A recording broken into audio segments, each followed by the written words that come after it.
go. Oh, yep, okay, that's good. Alright. I think everything is good. Hello, everyone. It is January 10th. I have my coffee, carefully balanced on my coaster.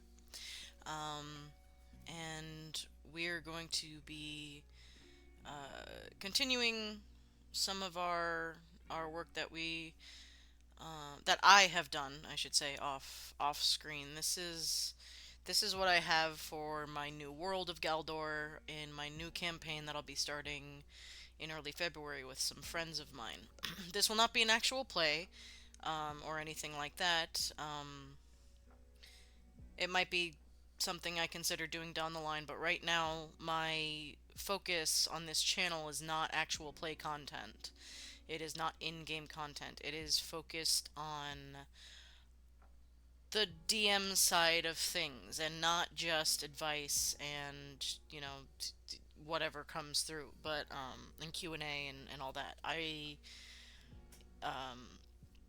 on this stream on my channel, so on and so forth, I want to have a place where DMs and people curious about potentially being DMs or running games of any type can come and see how I do it on one hand, and also talk to each other, get to know each other, look at processes, bounce ideas off each other, that kind of thing. I don't know if I've talked about this before. I've talked about it on like other accounts and stuff, but the the the reason I started this is because it's something I wanted, and that might sound selfish and silly, but it is true.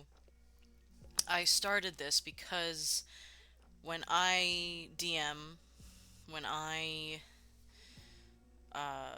when I write games, I have a lot of trouble sometimes creating in a vacuum. In that if I have no one to bounce ideas off of, like as I've said before, I run most of my games for my husband, so it's just my husband and me playing multiple characters. So I can't talk to my husband about my ideas, and so I'm just kind of left. I mean, I can, but at the same time, you don't want to spoil anything. So I I went on Twitch one day, and this was like last year when I first started doing this. It didn't go the way I hoped because of work and everything. But I did find a couple creators on Twitch that did stream their world building and their game prep, and I watched them for a while. But they either didn't stream as often, or they started focusing on other things, or have that, things like that happen. Pardon my snack noises. My cat is trying to get at my crackers. And my cat is now on my desk. Okay, good. Hi, this is Asher. He hasn't showed up on stream yet. Come here, look. Come here. This is my little Void, my little black cat. He's very good. He's my little shadow. He's almost always around me in one way or another, unless he's sleeping on the bed because it's cold. And I love him. But he also loves crackers. So we're gonna not give him any crackers right now. Anyway, so those creators stopped streaming the content that I wanted to see, or I'm a person that enjoys activity mirroring. It's potentially like an ADHD thing. I don't know, but if I want to do something, or mirrored playing or something, mirrored play, something like that, where I can get lost in an activity if someone else is doing the activity along with me, and that counts for me for videos and streams like this. So, uh, so having someone around or a stream on of somebody doing their game prep, or at least talking about game prep, helps me do my game prep. It gives you ideas, And so I feel like in this sort of space that I want to create, sorry, I felt a stream made sense so we could treat it kind of as like a game master like roundtable kind of thing. So we can all kind of pitch in and give our ideas and show each other the stuff we're making and stuff like that. So that's what I'm going for with this channel and my streams and stuff. Today's stream, I am going into my my actual campaign, like I said, which means if you are any of my players, Nubia, Spore, Azalea, and unnamed character so far, if any of you are currently watching or watching the YouTube video later, turn it off because you're gonna get spoiled. And if I find out that you were spoiled, I will be upset and I will not want to run this game. Like I said, this takes a lot of work. I want everyone to have fun, and I want to tell a story together with you. And if you are spoiled, you are not being honest with the story that is being told. I don't expect any of you are going to be like that, but I want it to be understood.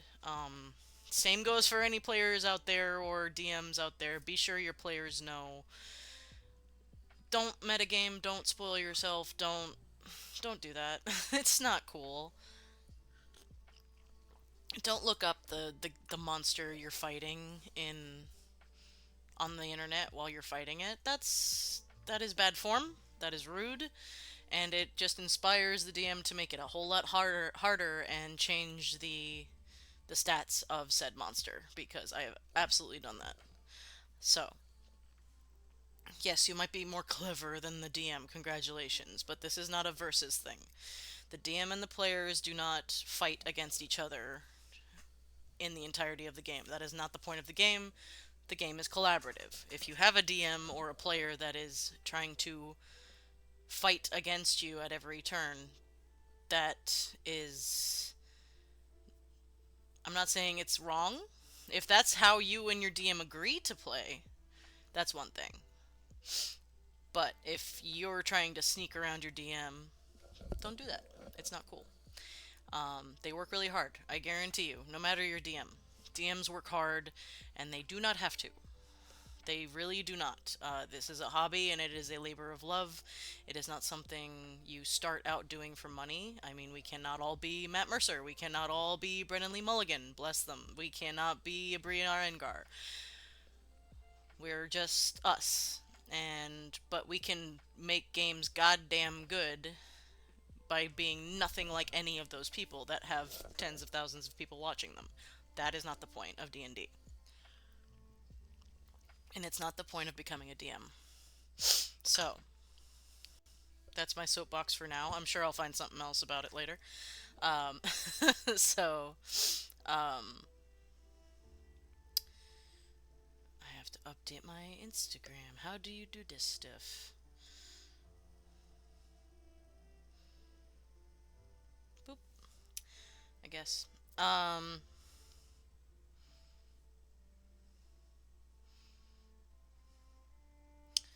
go.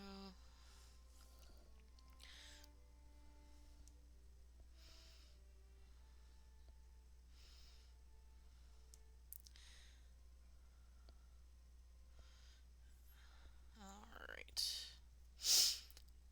So I wanted to start off this stream since this is like the stream where I kind of have a plan. So it's my first, like, general idea of a stream. So I wanted to start off with that because I felt it was important for everybody to know what I'm going for here.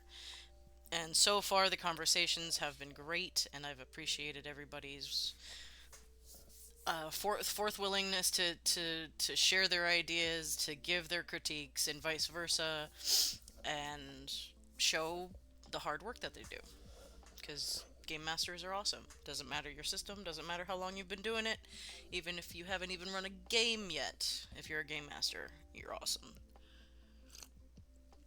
In my humble opinion. So, in interest of that, in the world of Galdor, we begin our planning. Now, today, I'm going to be going back to my beloved Perilous Wilds. Once again, if you're a DM and you need inspiration every now and again, this is a great little book, and it is inexpensive, and it is system agnostic, generally. I mean, they have general ideas of like Dungeon World, how they do it, but this is system agnostic, and 99% of this book can be used in any game, any fantasy game, I should say.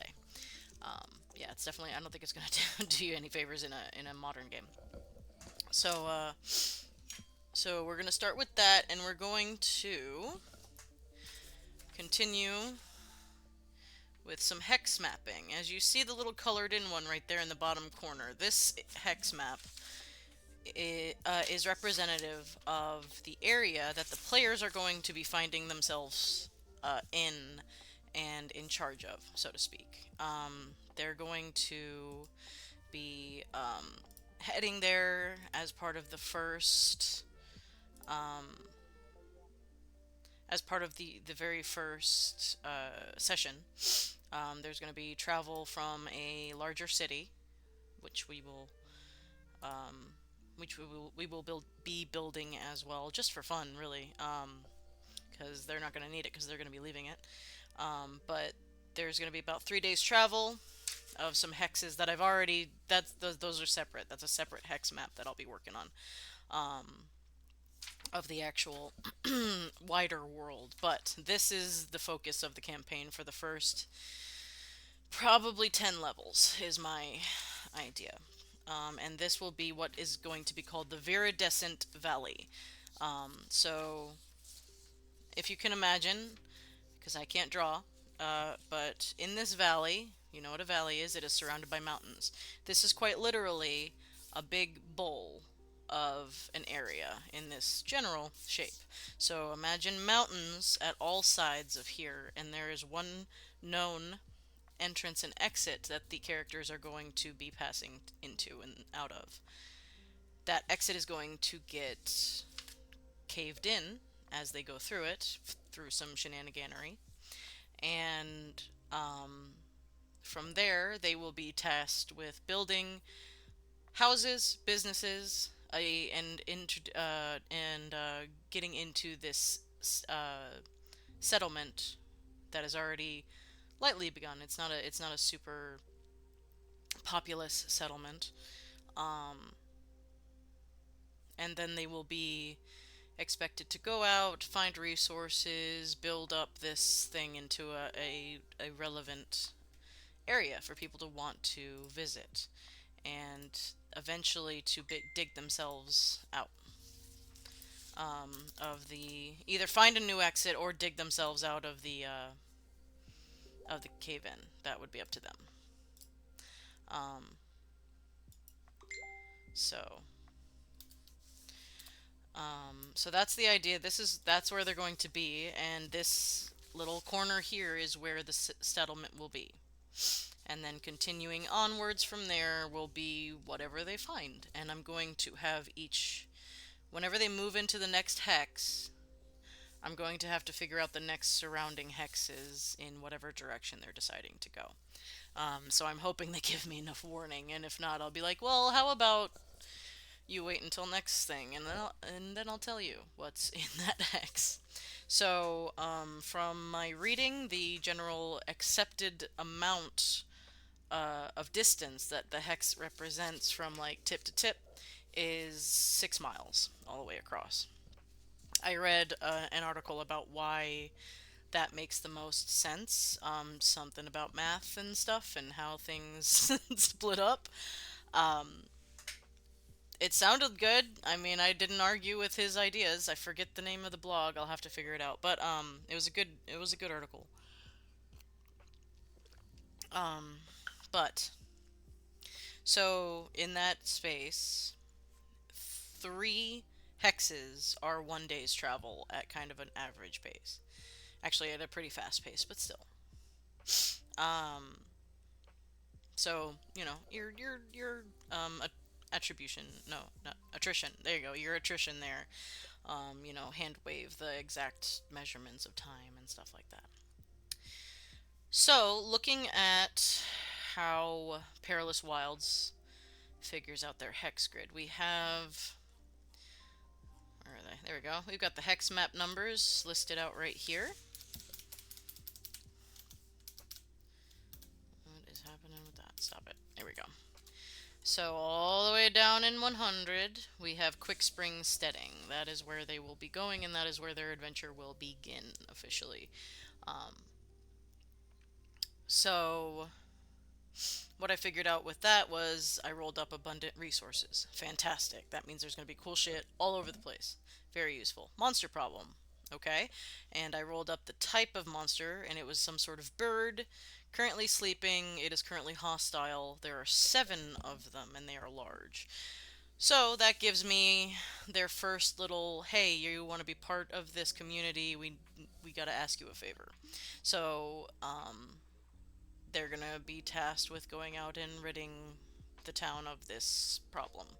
Um, and I think I'm gonna make it like giant, something cute like giant guinea fowl or like pheasants or something really beautiful, like colored with like little ground pigeon chicken guys. And then since I have some nature-based people, some tribalistic people, and magic and stuff like that, we'll see how they handle it. And again, I am that we all know that violence is not always the answer. You don't have to fight everything that you come across. So there you go. So, in interest of that, I have spaces 91 and 92 that are directly uh, next to the Quick Spring Steading. So I will be using the tables in Perilous Wilds, not Wilds, to figure out what is in each of those. So, I'm gonna go over here with my dice tray, make some room, and then we will be going to not the plumb the depths, not the dungeon part, but to hang on. It's called like fill out the map or something like that. Weather the storm. See the world. Okay. Where's my thing?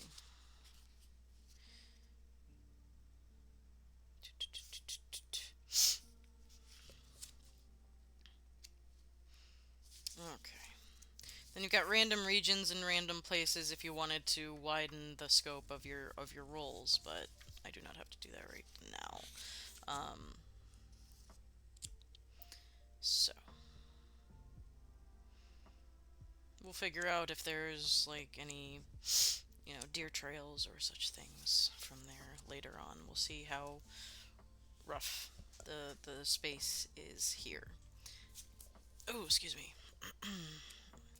And my stomach has been today, so I don't know how long I'll go on on the stream. I am gonna try to do what I said I was gonna do and get my little bits of planning done. But if I don't, I'll probably stream tomorrow and go from there. Okay. So I've asked the fates. And let's see here. How do I forgot how to start this table. This is the ask the fates. Ask the face. And finding out what each hex has. Sorry, my husband is chatting with me in between, which I am not complaining about, mind you.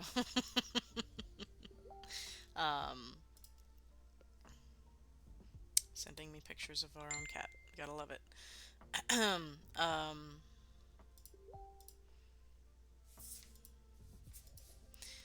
Okay.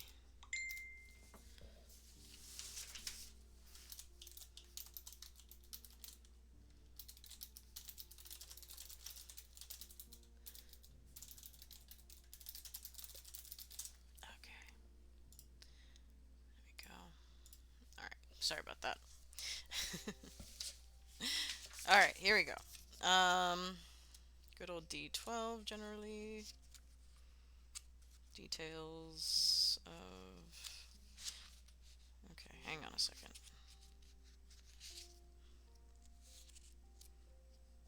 There we go. Okay. So we have discoveries that we can make while out and about, and those discoveries can mean any number of things, from natural features to NPCs, whatever have you. So this kind of covers all of it. So first things first, you take your D12 and it decides what type of discovery you're getting. Well, and don't lose your D12, god damn it. Immediately lost it. Hang on. Nope, I see it. Okay, we're good. Hang on. Hang on, it didn't go far. Hang on. The pain of a DM. I just have to get it before my cats decide to, and then it really truly will be lost forever. Alright, there we go. I got it, I got it, I got it. I need to get my dice tray because it's bigger and it has taller sides, but I keep using my husband's because it's closer. Alright, so 5. Which means it's evidence. Evidence of what? A stash or cache. That's fun. Already finding things. Oh, and I'm doing 91 here. So, evidence. Oops. No, don't. Ah. Evidence. Stash or cache. Alright. Which we roll once again to what type? 5. Tools, weapons, or armor. Okay. Of tools, weapons, or armor. So I'm immediately thinking of something like very Stardew Valley in scope, and like maybe one of the people, like the carpenter in the area has lost their tools while they were out cutting down trees, and now they need the characters to go get them. Fun. So let's see. Woodworker. Hi, Amanda. Thank you. Miss you guys too. Oh my goodness, it's been so long. I know. I didn't know you were on Twitch. Hi. I'm working on D&D stuff. Lost tools. How have you been?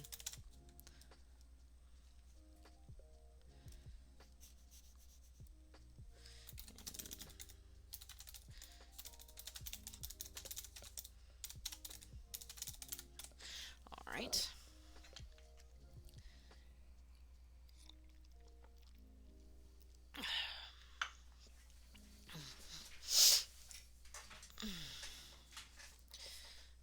Alrighty.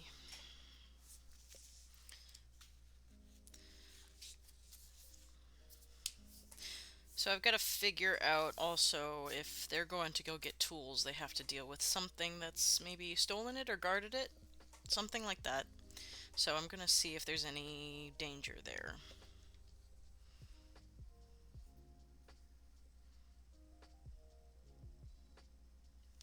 Oh, this is weird. Okay, the way they did this table is a little different than the other ones. It's actually... Oh, no, it's not either. Sorry, I'm dumb. Okay, there we go. Yeah, it's a D12. Um, yeah, I can only imagine the the busyness of the child and everything else. But I'm glad you came over. I really am. It's so cool to see you. I'm glad you were interested enough to stop by. Um, yeah, the D&D itch is real. Let me tell you. I I've been unemployed for the last 6 months or so, so this is my next attempt at, finding something creative to do with my time and maybe earn a little bit of extra scratch in between. We'll see. I don't know. You know. Okay. So I've rolled up a hazard of some sort, which means... Hello. Thank you for your following. Thank you, thank you. I appreciate that. Tell Ryan I said hi. Um, is he still working at whatchamacallit? Whatever he's doing? I forget. Okay. We have a natural hazard. And it is a sinkhole or chasm, so they fell down a hole. Okay. So that's fun. It's not an immediate threat or fight. It's something that they will have to traverse to get the tools back. So that's fun. So a sinkhole opened up while he was like chopping down a tree and his tools got lost. Like that.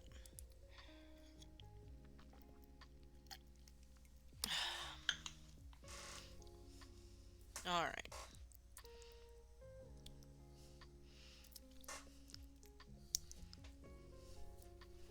Where'd my... There it is. There's my hex grid. So that will be directly north of the town. So let's see, that's basically woods and heavy forests, because that's where he went to go chop down trees. I don't want it bold. Please don't do that.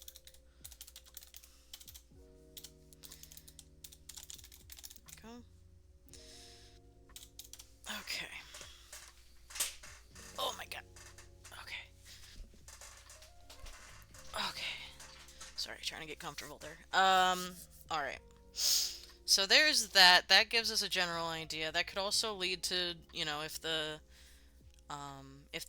session's going slow or needs a little bit more of a pickup excitement, I can always roll some sort of random encounter. I also have to build a random encounter table. Specifically for this game, because there's, you know, we all know there's so many random encounter tables out there, but in my experience, it's better if you build your own. Granted, you can pick and choose from other people's tables if something fits your game and you can plug it in, but if you're, for instance, if you're running something like I'm running and it's supposed to be a little bit more cozy, a little bit more down to earth, and you roll up some sort of like zombie encounter, like it's kind of not really the right kind of vibe that you're going for. So that's why you build your own random encounter tables. Um, in For me anyway, unless you want to do truly random kind of stuff and anything can happen, that is your world that you get to decide. Um, so continuing on to 92. Come here, come here, come here. That will give us another roll for another discovery. Here we go. Yeah.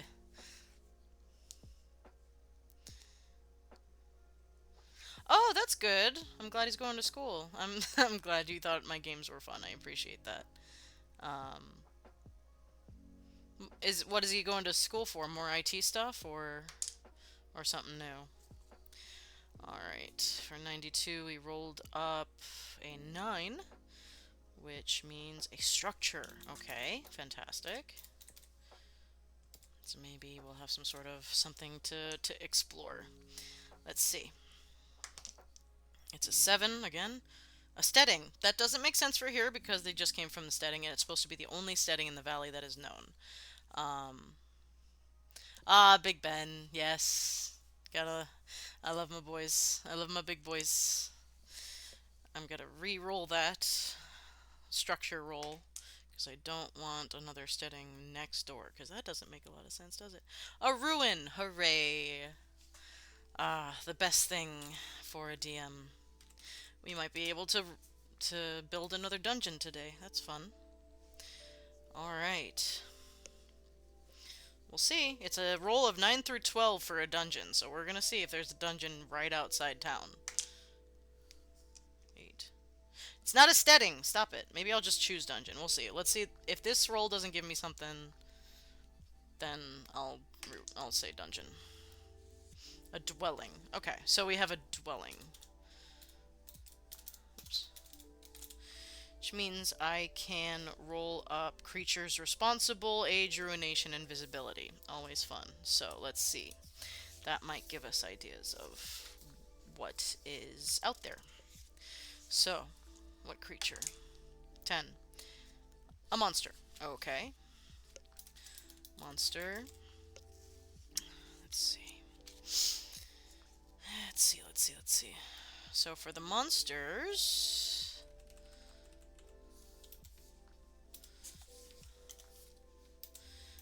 yeah, I'm setting up this game will be with a bunch of little Gen Zers. So I'm excited to see the difference between between the gaming tables of some more mature players versus the kids. um, let's see. All right. Oh, hang on. Go back. Creature responsible. 1d4 plus 4. What do you mean 1d4 plus 4? What do you mean? 1d6 plus 6. I don't know what they mean by that. But, that's fine. I will be just... Okay, where's the ruination? How is this destroyed? I keep rolling 7s on this die, and I don't know if it's weighted or what. Overrun by monsters. Okay. So somebody else in the past tried to make a steading here as well, and it got overrun by monsters. That's fun. Alright. Let's see. What do we got for monster, and what type? What type of monster? 5. Unusual monster. Alright. 5 again. Undead. Well, I just put out there how undead wasn't really fitting my vibe. So, I think what I'm gonna do is more or less I'm still gonna do undead, but less, you know, your typical necromancer zombie and more of a plant-based undead creature. Like the plants have learned to puppet these people. So, undead plant puppets. I said what I said. Alright, cool. Alrighty. So, so we got undead plant puppets, overran the former steading that was here before, 20 however many years ago. Oh, I can roll that, actually. I can roll how far in the past it happened. Let's see. 3. So relatively recent. So I'd say within the last 10 years or so. Within last 10 years. Okay, fun.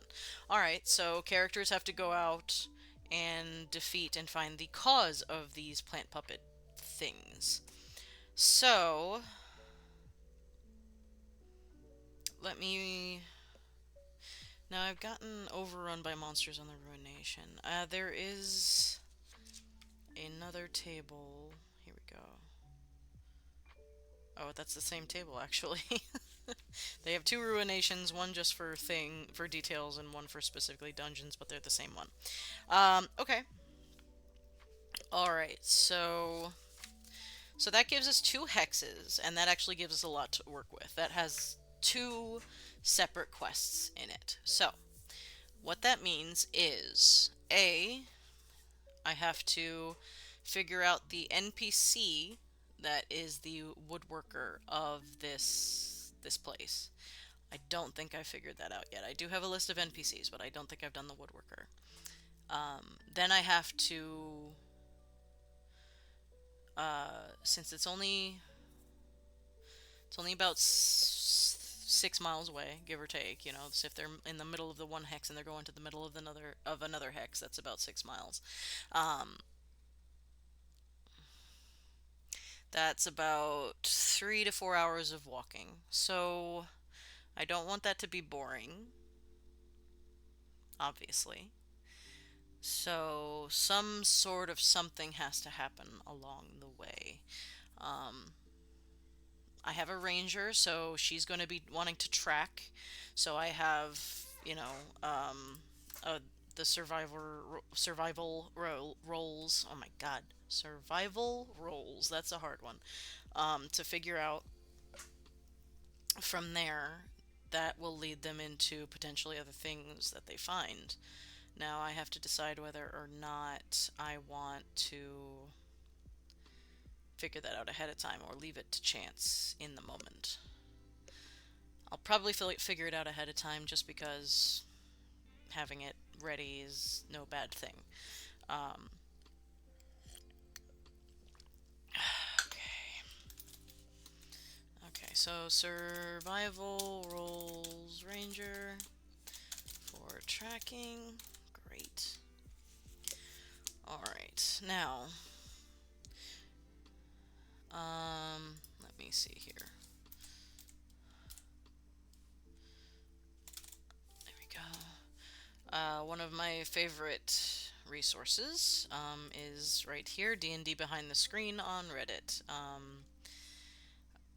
So we're gonna go ahead and see what kind of random encounters I can find here and see. Traveling through wilderness. Little girl, probably not. Overturned cart.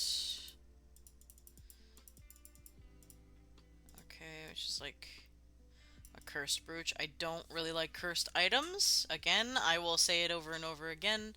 I am way too nice of a DM. Ask Amanda in the chat. She knows. I give my players everything that they want, and I have trouble challenging them too much. Alright.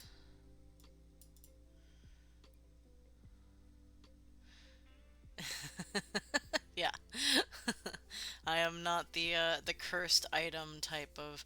Although I can tell you this now. I don't know if you remember this from our game, but there was a point in which two of the players got tempted by somebody selling magic potions. I think it was Kurt and maybe Kyle, but they got tempted by one of the.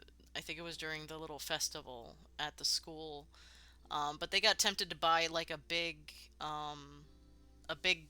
cache of all of these magic potions that was supposed to give them energy, and they were super cheap, and they were really confused as to why they were super cheap, and then they bought all of them.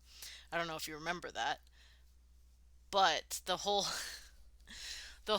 idea was those were just bottles of coffee. That's all I wanted. I just wanted that little prank. I just wanted to give them coffee, and it's just like, okay, cool, I drink the potion. What happens? And it's just like, you feel good and it tastes good. Uh, it tastes a lot like, I don't know, coffee. And I just wanted them to get mad at me. Because they bought all of them. I think they bought their whole stock, and the NPC was very excited. They didn't ask any questions at all. It was really funny. Um, oh my god. I was so mad I never got to pull off that prank. I did get to do the house spider to Ryan, so that was worth it. uh, alright.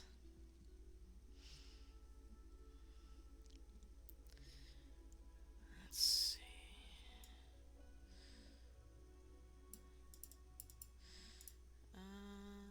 Husband. Rose from the undead. Yeah, we're doing a lot of undead for these. Advanced random encounters.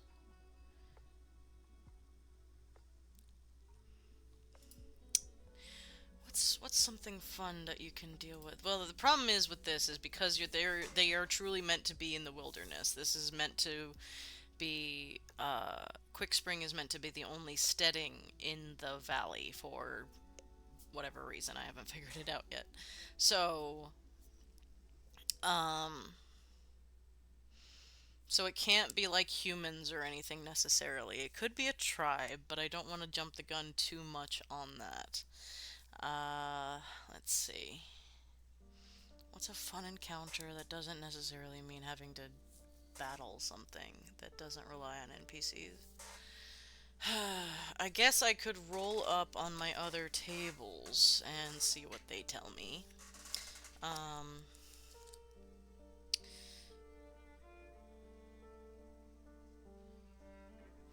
let's see. Let me see what. Ooh. The house spider was. I stole that. I stole that from a website, but my God, did it play out in the most amazing way with you all splitting the party like you did. That was hilarious. I understand why you did, however. It was real dumb. It was real dumb for the group to do, but they did it anyway, and woof. Alright, so let's take a look on what I can be inspired by on this random table. Okay, so we've got 96, which is guide. Interesting. Guide what? 50. Guide travel. Okay, well that's a little on the nose, huh? Guide travel. In the middle of the wilderness. Do they find, like, a lost guide? No, I can't have too many NPCs if they're meant to be in the wilderness. Um... Hmm. I don't know about that. That's okay. So, yeah, whatever. Alright, so we've got...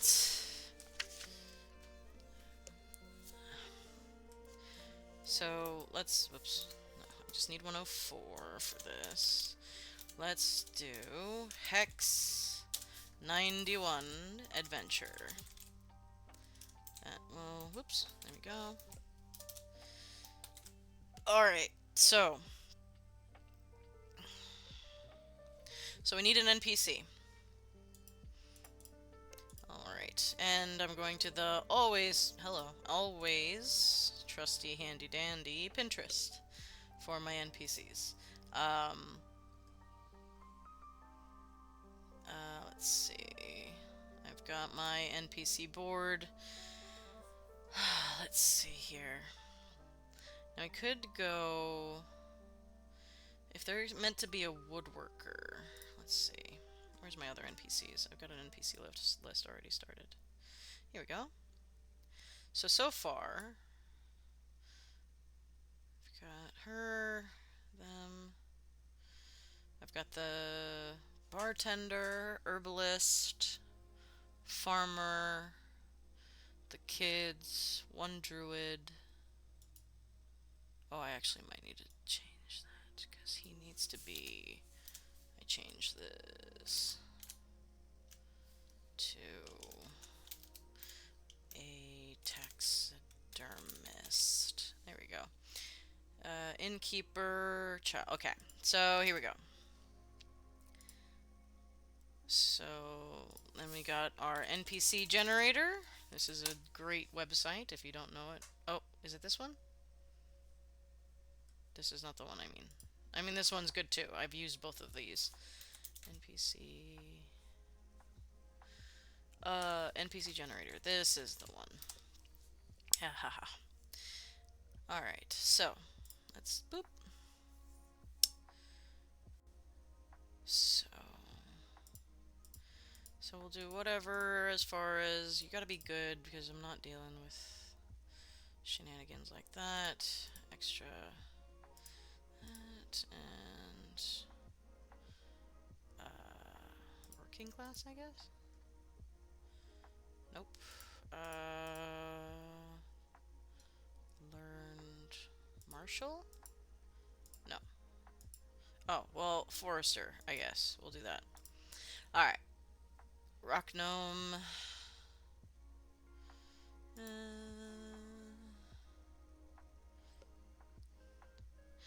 Human. That's boring. Drow. That's interesting. And also difficult when you're out in the sunlight, so we're not going to do that. Another human. Dragonborn. I don't have any Dragonborns yet. I've got a goblin, I've got a tiefling, I've got elves, I've got half-elves. I've got... Let's see. Let's take a look at my Dragonborn folder and see if anything, because I'm also... Oh, I could do a Warforged, a wild build. No, that's something for later. I'm gonna do that later. Let's see. Where's my Dragonborns? There's my Dragonborns. Let's see.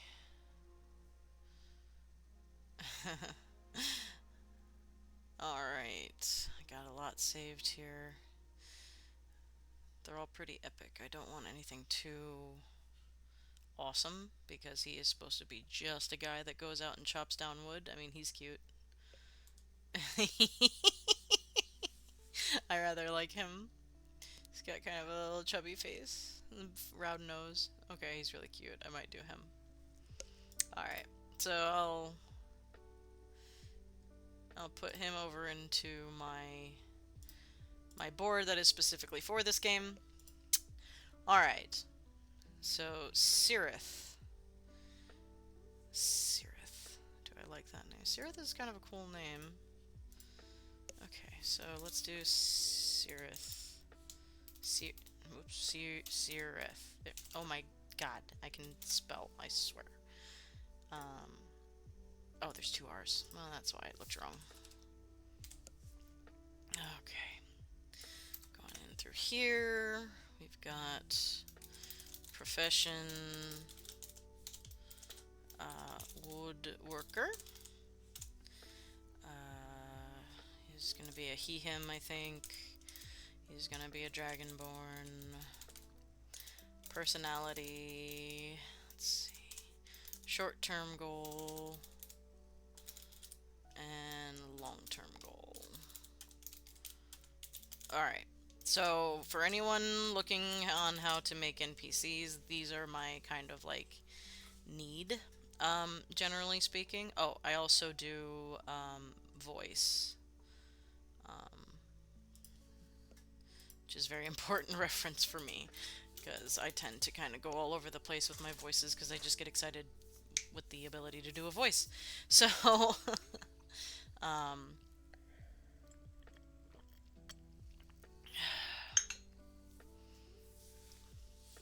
alright. So if we're going with this character, this general, I don't think we're gonna do the earrings really, unless they're like made out of wood. That would be interesting. Like he's whittled earrings to go in his ears.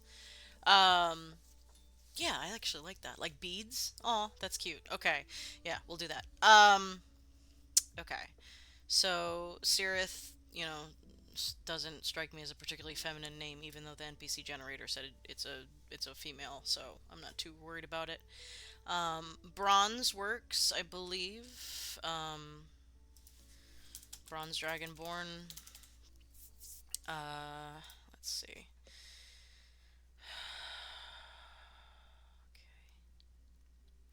So we know his short-term goal is to get his tools back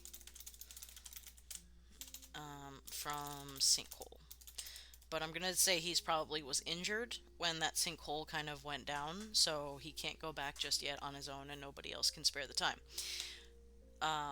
Now, the cool thing about a sinkhole is that might open up other things that are underground, so that is a good potential happenstance. Alright, so he's a big, brawny kind of guy, so he's got a deep voice, definitely. Kind of. Woodworkers, when I think of a woodworker, generally, if we're thinking of like stereotypes, I'm going to be thinking of kind of a manly guy, lumberjack, hello.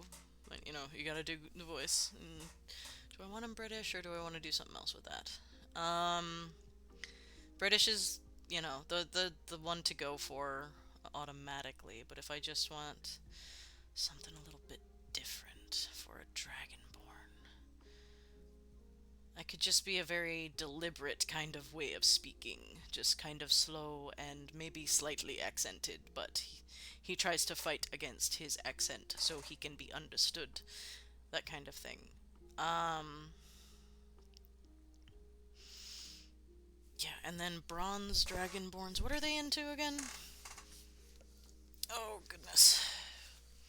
Oh, I don't have my monster manual in front of me, that's fine. 5e bronze dragons. Are they the ones that like water? Oh shit. This might not work. I might have to change. Coastal caves. Oh, yep, these are, so we're gonna have to do, brass is probably what I meant. Oh, okay. Gregarious. Love to talk. Okay. Alright, so he's gonna be a brass dragonborn. Okay, that's better. Alright, so loves to talk. Um, let's see. Friends and foes alike in long-winded conversation. So, you know, talky gossip kind of gentleman in the village is always fun. 2 seconds. Um,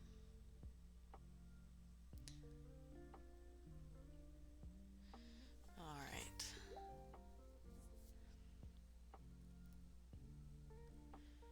Sorry, I'm reading something from my husband. Give me 2 seconds.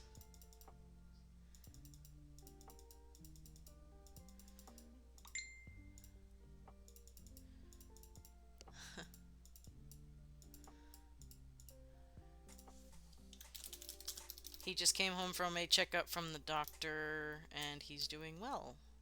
We were having some issues with his levels as far as triglycerides and cholesterol and stuff, and he's gotten it back down. After about a year of work, it's been difficulty. Um,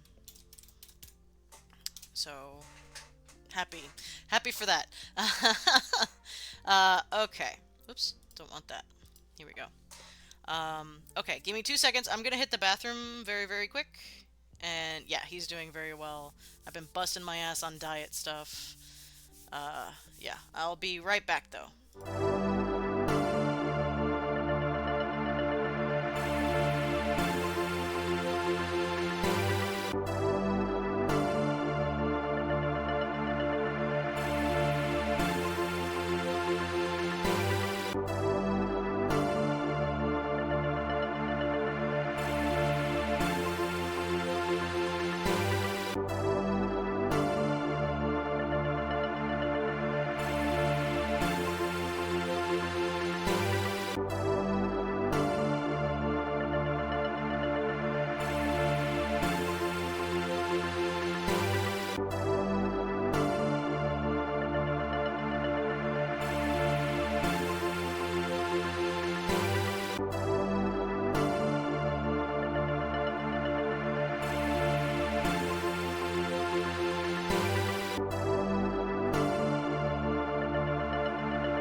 Okay, we're back. Alright. Okay. So, we've got a dragonborn woodworker with a short-term goal of getting his tools back. He wants, let's see, if he's a woodworker, he wants to make something impressive. What's particularly impressive for a woodworker to do? Usually it's either something big or something real small and intricate. Let's see. What if he wants to be responsible for making a wand one day? Isn't that cute? I love that. Okay. Wants to be responsible for carving a wand. A magic wand. Magic wand. One day. Okay, that's cute. I like that. Let's see. So, deep, manly, but loves gossip. A gossipy woodworker. It's very cute. I love him. Alright, he's gonna be fun. He's gonna be fun to play. Alright. Sirith. Serith? Sirith. Sirith sounds better. Yeah. Alright, so we've got the NPC responsible. So, starting over here. Whoops. Alright, so. Sirith. Town woodworker was out felling trees. Well, let's say marking trees. Trees for later. What do they call, like, it's not foraging, obviously. It's later collecting, I guess. Collecting, and came upon a sinkhole.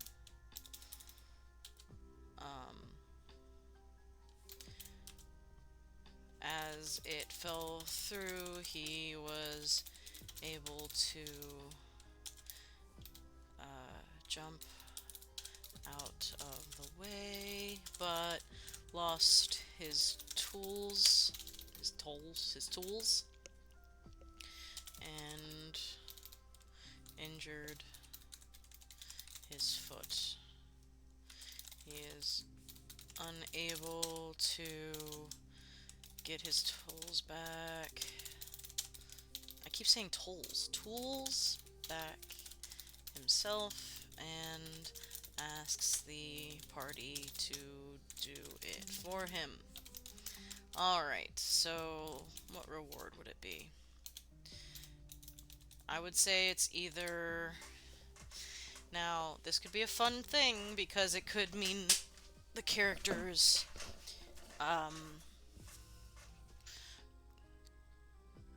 this could either have a path toward, just more money, which is, relevant and absolutely valid for the characters to want.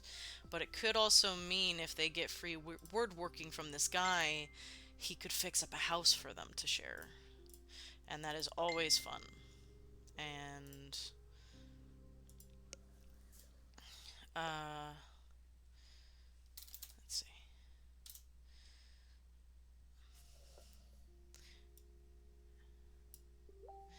Okay. So let's say he'll fix up a nearby cabin, and that will lead to the other hex, which is the ruin. That would be too far out of. Well, let's say the it's actually close by, like it's only a mile out of town or something. Let's just, we can mess with the distances a little bit. We don't gotta be exact. But I'd fix up a nearby cabin for party to share.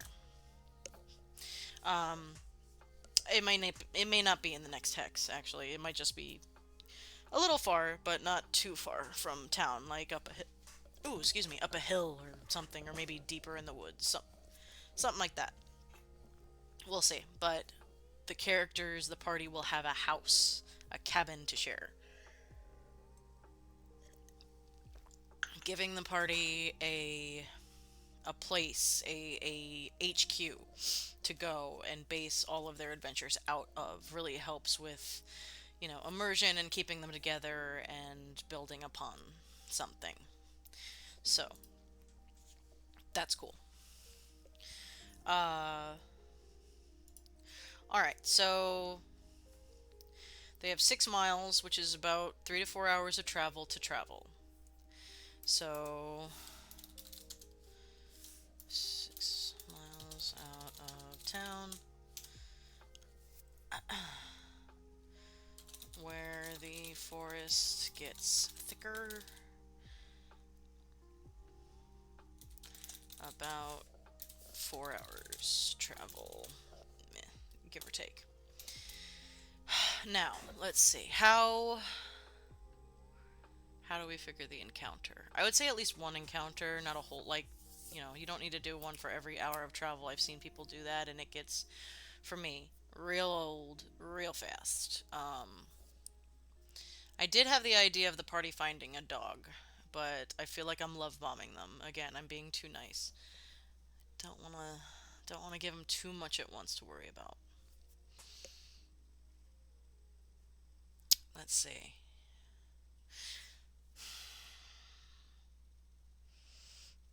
What's cool in the woods? There's so many things that could be done. Where's my Volos? Let's check out what Volo has for me. I'm just gonna flip through and see if there's anything that, or Mordenkainen, but we'll start with Volo because Volo is the best, even though he gives you a lobotomy in BG3. Okay. Let's see. We're definitely not going to be doing the Beholder. I don't think that's a little early for our friends. Giants, that's too close to home. That's too much of a threat. Uh, Gnolls are always a possibility. I love a good gnoll. I love my hyena boys. I love hyenas. They're my favorite animal. They're pretty intense. I don't know if they're gonna match the vibe of... Nah, let's wait on that. No allies. Goblinoids. I mean, there's always goblins. That's classic. But I will have a goblin party member, so they're not automatically going to be threatened by goblins. Or at least if they are, I mean, who knows what would happen. Um, let's see. Bugbears, classic. I mean, that's just more goblinoids. Let's see. Goblinoid War Camp, Hags, classic. Um, that will be relevant later in this game. Kobolds. I mean, kobolds, they tunnel. Maybe they caused the sinkhole. And now they're moving out of it. Okay. Kobolds caused the sinkhole with their constant digging of tunnels, trying to find treasure. Okay. Alright, kobolds are fun, just as fun as goblins. Um, Goblins are a lot less cute when they learn how to cast fireballs from Volo. Alright. Okay. Alright, let's see. Allies, minions, and pets. Yep, You guys had a pet kobold, if I remember correctly. Lil Mac, I believe. Cause Christine's character freaking lobotomized it. Hey, Arcane! Good of you to drop by again. Yeah, we're just doing some more planning. Filling out... Sorry, my cat's being a dick. Hey! Psst. Um, Filling out my hex grid right now. We rolled up some random things for one of them, and it spawned a whole adventure, as you do. Well, a quest, not an adventure, but it's still going to be... Excuse me for noise. It's still going to be an interesting little thing. So we've had the Dragonborn woodworker of the steading that the characters are going to be entering into. He was out marking trees to be collected, and he while he was doing so, a sinkhole opened up under him. He was able to escape, but his tools fell down into the hole, and he injured himself, so he is unable to get his tools back himself.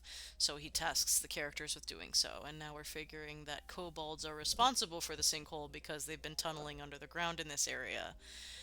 So now I have the decision of how big of a pocket of kobolds is underneath this area of forest, and did they find something?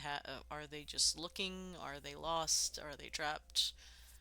Are they being put upon by something else? Who knows? Excuse me.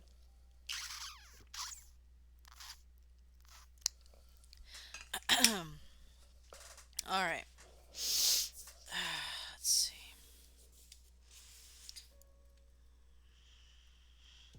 So it could be a kobold trap that they run into on their way. Okay. All right. So kobold run into kobold traps on their way to sinkhole. Okay, great. Now that means they could either um, track them down or head to the sinkhole. Ironically, that's the same place, basically. Kobolds are kobolds. Jeez, kobolds. Jeez. Uh, okay. Overrunning area. Okay.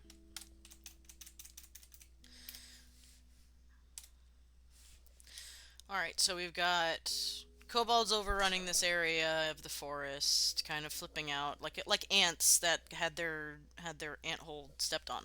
They're just kind of running around trying to figure out what to do.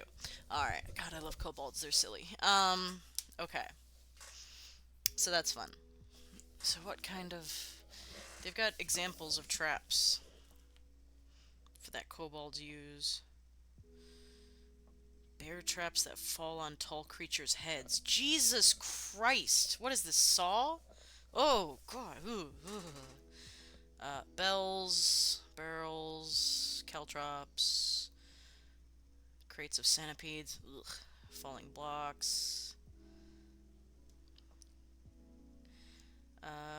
I mean, there's the classic, snare trap where they pull somebody upside down. God, if it ends up being the Gynosphinx wizard, it's gonna be really funny because she's like 7 feet tall and she's not gonna go that far or that fast. Don't know if it's gonna be tall enough to actually get her upside down, which would be very, very funny. Um, okay, yeah, let's just do that. I want to play a game. He's got like the little saw mask painted on his face. He just looks like fucking, what's that? Cubone, the Pokemon. He's just got, oh no. That's cute. Kobolds, snare traps. Let's see, there's more than one, and we'll give everybody the ability to spot them or whatever. Um, I'll have to get everybody's passive perception and stuff like that, but I'll get that later. Okay. Let's see. Now I think I don't want to do anything too big. I don't want to go right into dungeon territory immediately. I mean, because I don't think I'm going to be doing anything like that. Whoop. I changed the camera angle. It's over here now. I don't think I want to do anything that insane because it does look like an anthill. So we'll probably do something a little smaller. Or a lot smaller, I should say. Let's see. Kobold dungeon. Let's see. They're all so cute. I love how the community has decided that kobolds are the most adorable thing on the planet Earth. Let's see what they got. I think there was a kobold dungeon in one of the published adventures, but I can't remember what it was. Let's see.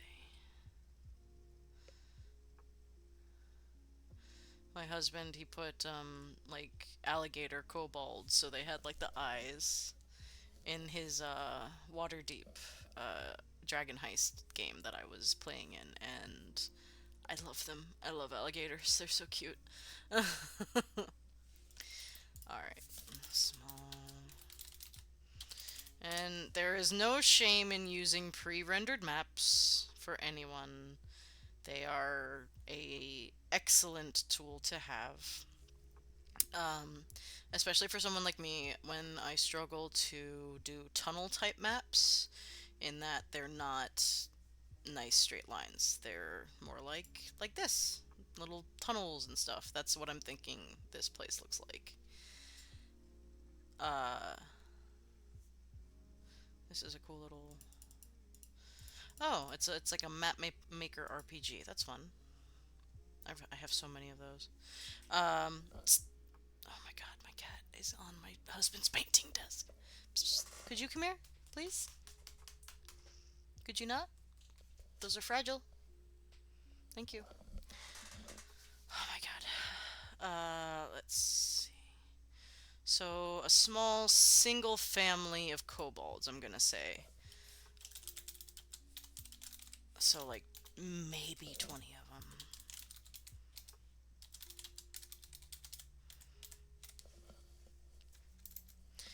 Alright.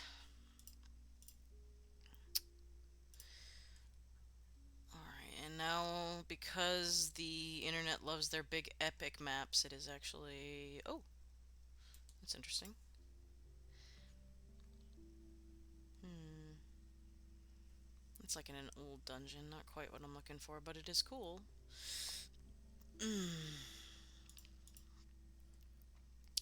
Let's see. Here we go. Huh. That's pretty big, huh? Actually. But something like that. We're getting there. We're whittling it down. Here we go. Well, I would love to credit the artist that did this, but like Pinterest is, they don't credit the artist ever. Mm. Alright, well, this is somebody's really cool map and very simple, which is exactly what I'm going for. So we're gonna be doing the Kobold Cave out of this. It's really simple. I don't think I need to go into full details of this particular cave. They're not gonna have treasure. They're not gonna have, uh, no, I didn't want to say that to my profile. My God, there we go. Just, no. They're not gonna have a lot of rooms. They're not gonna have a lot of stuff to go through. So they're gonna just be a little pocket of kobolds that their anthill got stepped on, and they're trying to deal with that by catching food up top, which ends up being the characters. Um, cool. Heyo, my husband's home. Amanda's in the chat.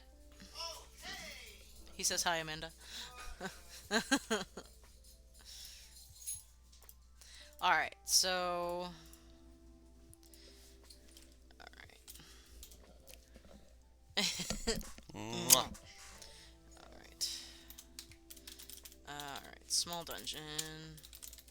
All right, that'll give the characters their first real dungeon delving experience, and in something not too big. That'll do. All right. Fantastic. So, yeah, that's really all you got to figure out for that. So then we've got 92, which is a ruined dwelling overrun by plant monsters. So, oops, Hex 92 adventure or quest or whatever. All right, so I think the town leader, which I have already statted out, is going to be responsible for giving them this particular job. And yeah, that's going to be Winetta. Uh, Meta approaches party and tells them of a steading that failed nearby, overrun by monsters, all people living there. Gone.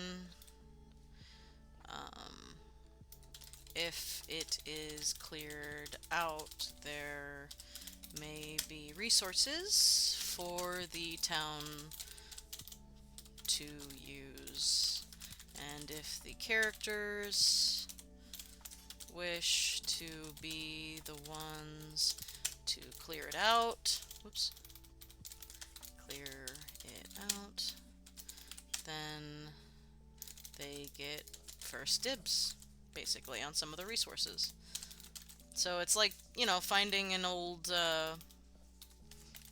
village in Minecraft. You get all the farmed crops and everything like that, and you just kind of take it and you move it over there. Um, Whoops. Party. There we go. Alright, so great. So again, we don't need to go full tilt in anything, so we've got... I've got some dry erase maps that will be fine to just kind of go, okay, here's what you're looking at. And then you've got, you know, zombies. You know, you just use zombies as your bad guys, and then you just kind of theme them a little bit more towards what I'm thinking of, which is the plants. Maybe we'll switch out, you know, I think it's, is it zombies or ghouls that have that? 5e zombies. Alright, let's take a look.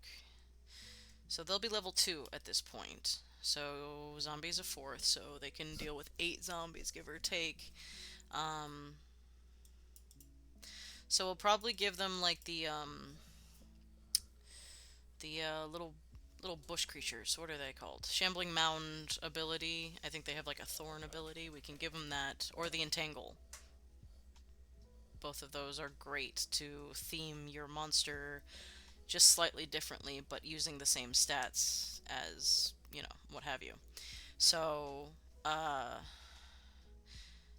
so one zombie and let's see, 5e plant monster. Let's see what we've got to choose from.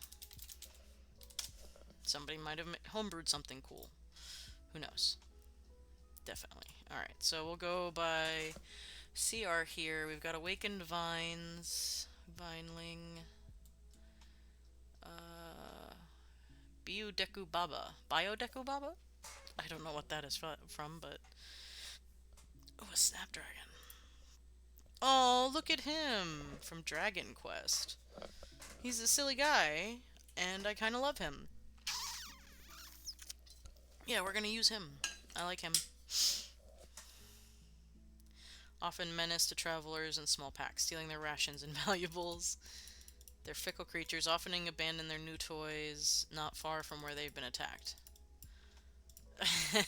I really like him. We've got a Vineling. That's a little intense. So,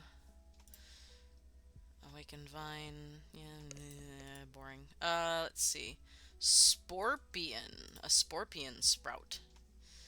Resembles a scorpion covered in fungi. Sure, yeah. Scorpions. Obsessed with that. Witherweed. Isn't that from Minecraft? Wither is, I know. Smothering walls and floors. Dry tubular strands. Tempting to burn away. Oh, that's interesting. It's also, it can be a challenge to find a way to make those first couple level, like, the encounters interesting. At least the first, like, 3 levels. Then after that you get into some better stuff as far as, you know, your selection of monsters and things. I'll just straight up have a Bulbasaur, that's fun. Uh, Grookey, that's also a Pokemon, I think.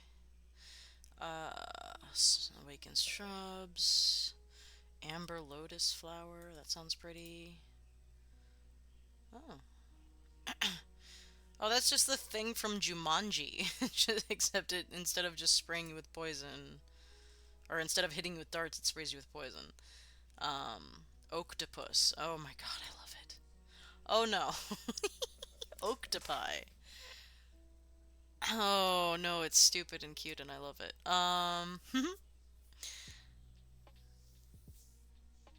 Alright, so I think I'm gonna stick with the Snapdragon because it is the cutest thing I have found, and I want it. So I'm gonna take my Snapdragon. Thank you to whomever is responsible for this statting out of this creature. There is no... I see no mark of who was responsible for this, but I'm excited to try it. Gonna put my stats for my little Snapdragon friend over with the rest of my stats, which is way over here, and this page got all screwed up. Here we go. Okay. Okay. Go. Whoops.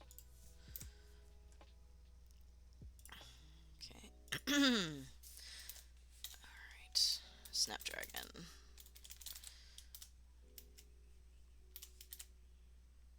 Oops. There we go. Alrighty. There we go. Get rid of that.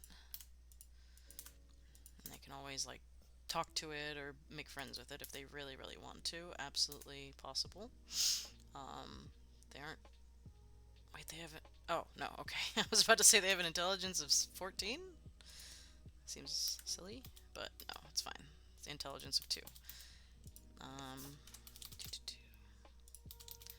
Alright. Alright, that's fun. Okay, so we've got a couple different monster types for uh, that particular little adventure. And we will move this down. Alright. Zombie vines. I'll come up with a more clever name for them later. Zombie vines and snapdragons are responsible for the town's the former former settlements issues. That's good.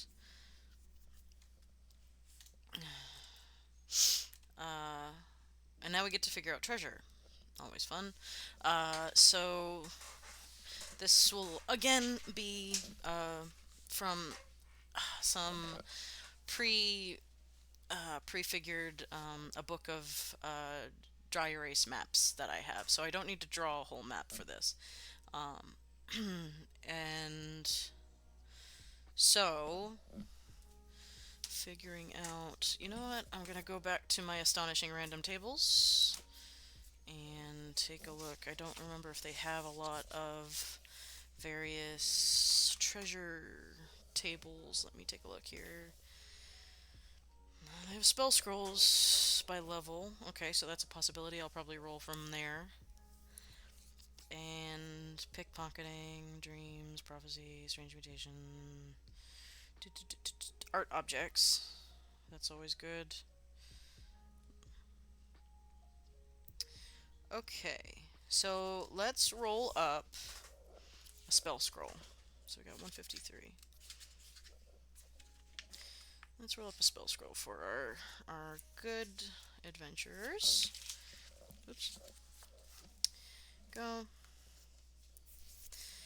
So we'll do... I think I'm going to roll a d6 instead of a d10 because that decides the scroll's level. And you can't even cast the spell on a scroll if you don't have that level, so I don't want anything too far off of their, their level. Okay. So a 2. Okay, so that means it's a first level spell. Great. Perfect. So we do a D100 on top of that. And that gives us 60, which is a command spell. Inside... Okay. Treasure. Oops, treasure. Alright, so we've got... Oh my god. Here we go. Alright, so we've got a command... Oops, command spell scroll. What were they going to use that for? Nah, something. Who knows? Who knows who was responsible for this setting before? They're gone now. And then I've got... What else was the other one? Art objects, 208. Go. Heading over that way.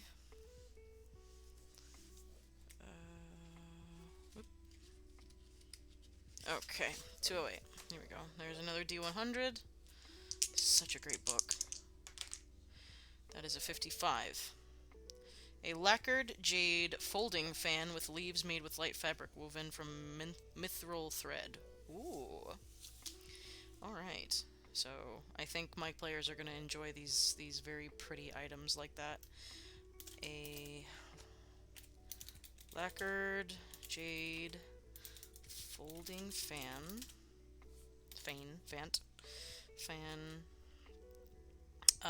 With leaves made with a light fabric. Oops, fabric.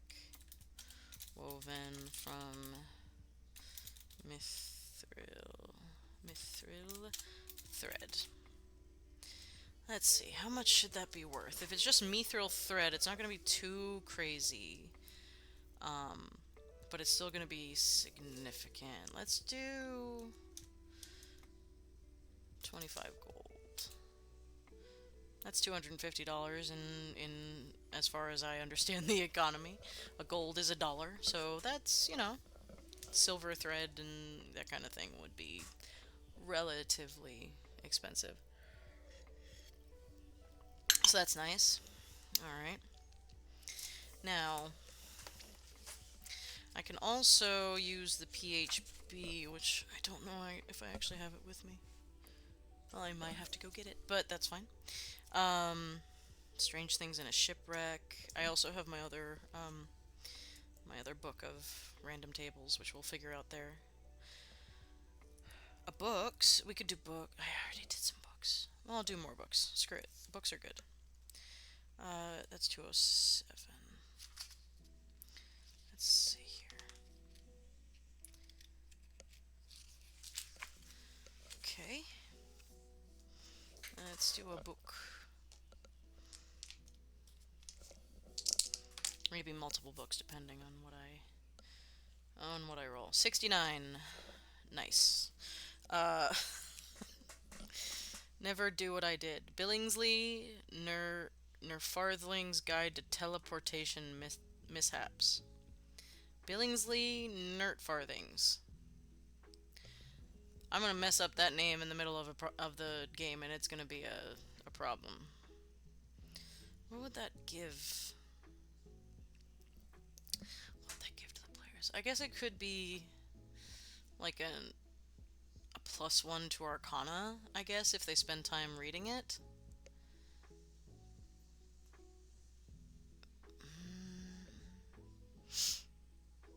Okay, yeah, sure, why not? +1 isn't gonna make or break the game, it'll be fine. Alright, so... Never do what I did. Billingsley... What is it? I'm gonna... Farthings...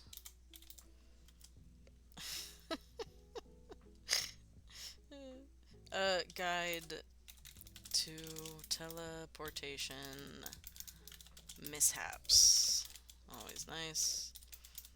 Alright, or just leave that like that. Okay, now let me check my other random tables book and see if they've got anything that would be useful for me to roll up for items for the party to find. Whether or not they'll use them is not my responsibility to figure out.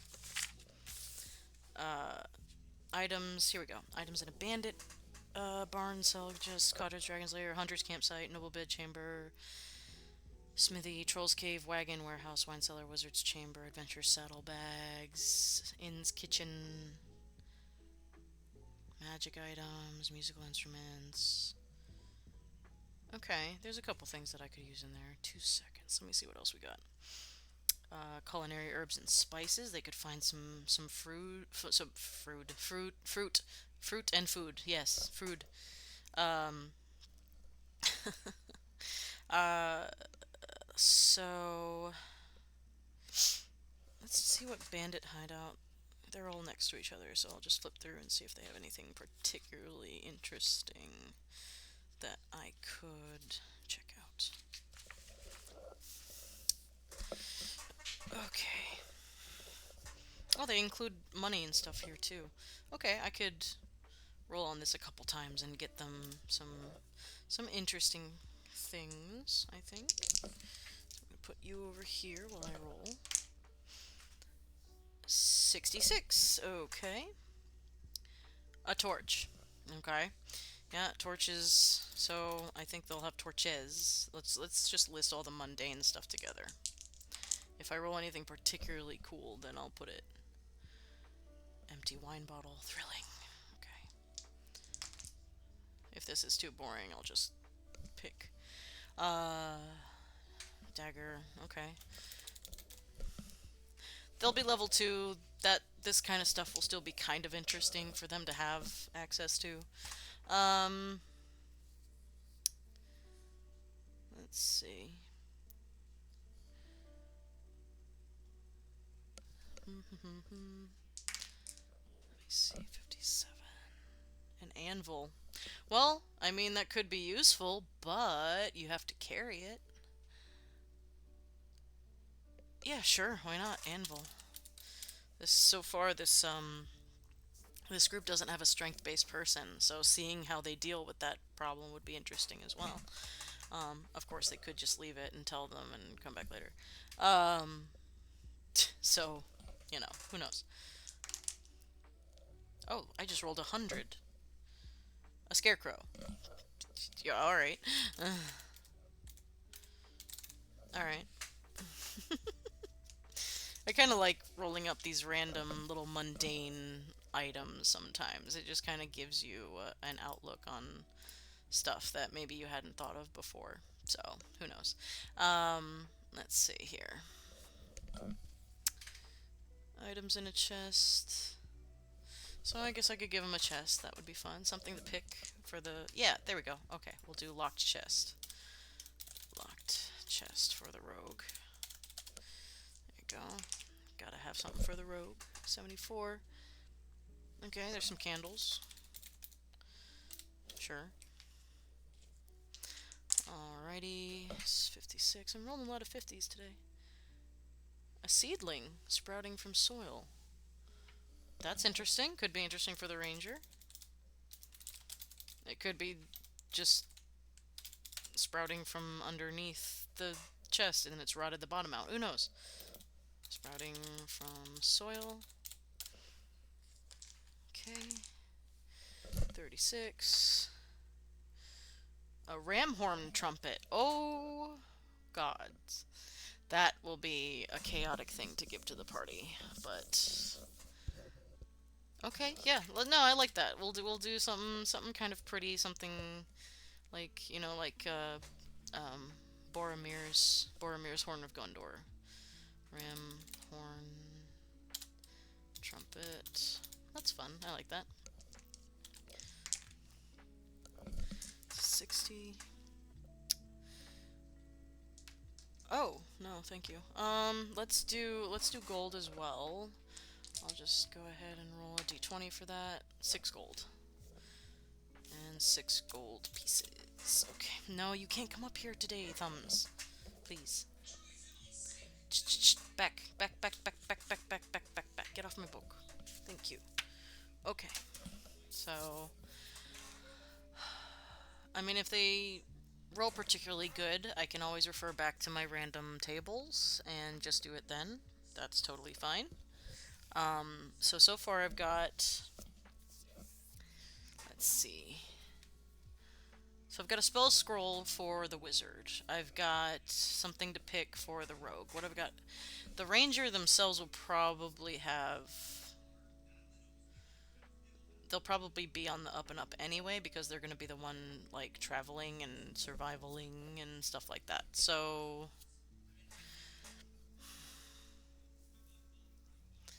do I want to give them a pet? This has come up already twice now. I could give them a lost cat or something, but if it would be many cats actually if there was a bunch of cats hanging around here. They grew up here. Maybe it just has cats. I just want cats. Hi, White Cloudy. Notice all those numbers up above 91 and 92. No, I'm not writing. Welcome in, White Cloudy. I appreciate you dropping by. Those are my numbers for. Where the hell did I put it? There it is. Hang on. This is my hex grid. God, I keep forgetting I moved the camera.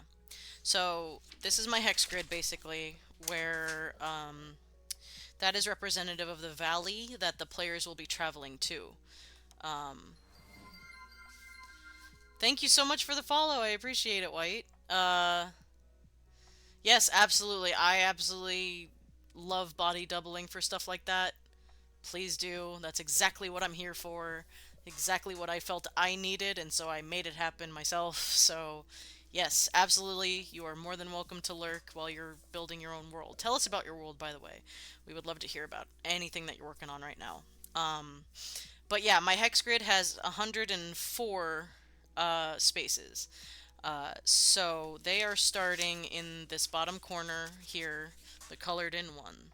So I have to figure out at least the surrounding ones, just in case they decide to travel.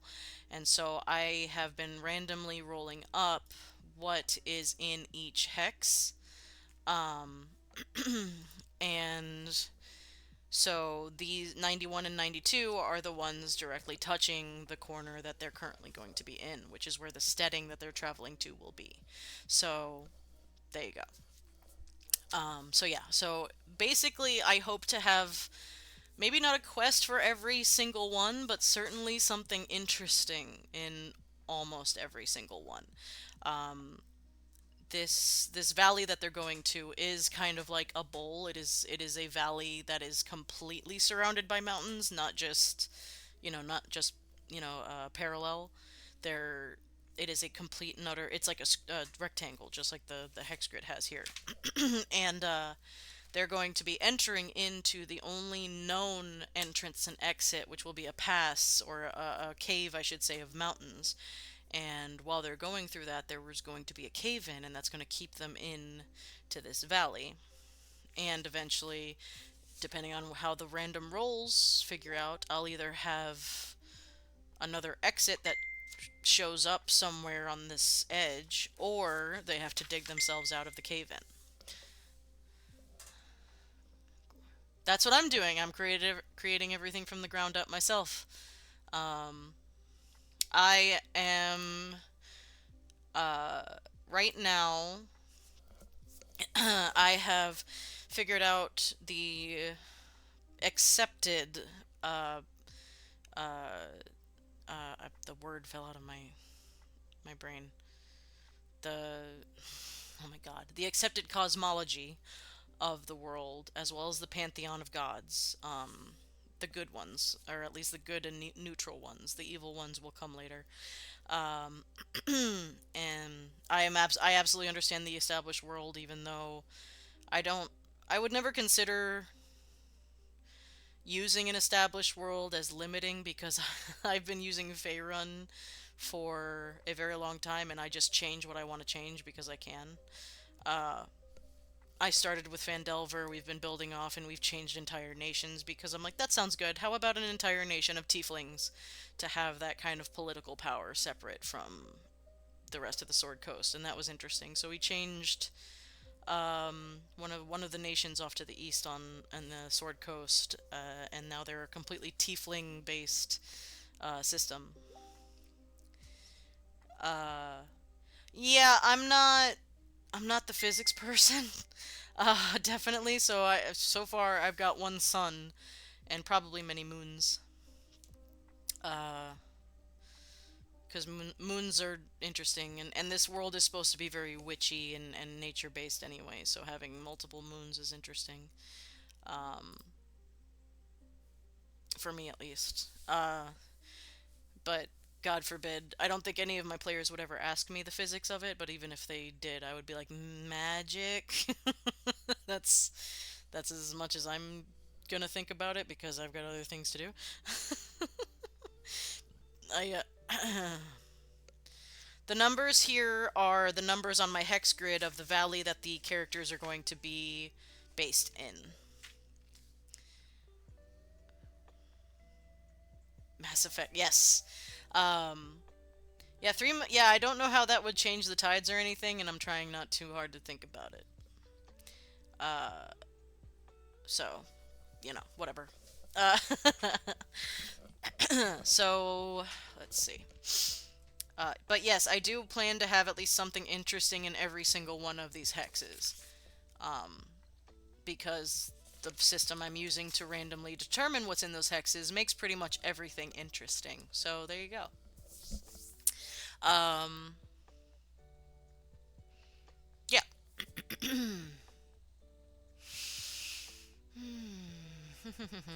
So we've got two adventures that the characters have pretty much immediately. They'll get through the mountain pass that will cave in.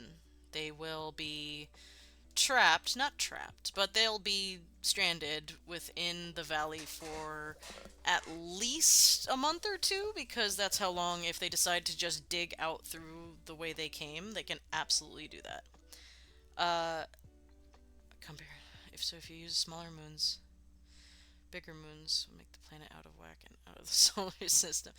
Yeah, our moon is very special. Um, I've read a lot of people talking about that and how lucky we are to have the moon. Strangely enough. Um, yes, yeah, that makes sense. Smaller moons. Yeah, just make all the moons smaller and, whatever. Um, okay. So we've got our two adventures. So I'm dialed pretty much into the first, like, circle of influence that the characters are going to have.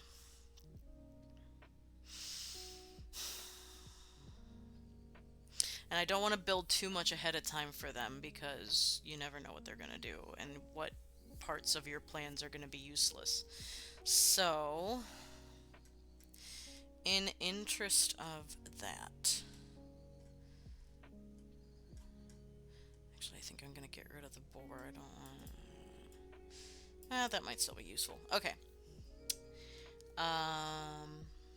I've got a lot of NPCs that will be introduced through everything. I've got the actual travel time from their starting city to the city that they're making the escorted delivery to.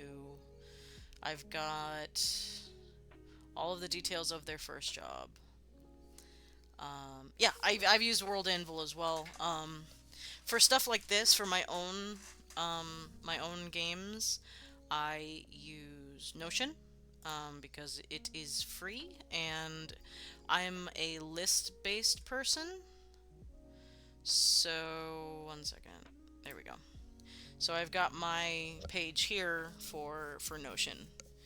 Um, yeah, I'm a list person, so it looks more organized than it probably is, if I'm honest. Let me get over here. This gives me a little bit more options as far as organization goes, because I get different pages rather than just having it all here, which is useful and I can reference it pretty well, but being able to just click on something or just going to the side here and just going to my characters, my NPCs, gods and so on and so forth helps me. I just wish that Notion had an offline mode. It's the only thing that's missing really for me.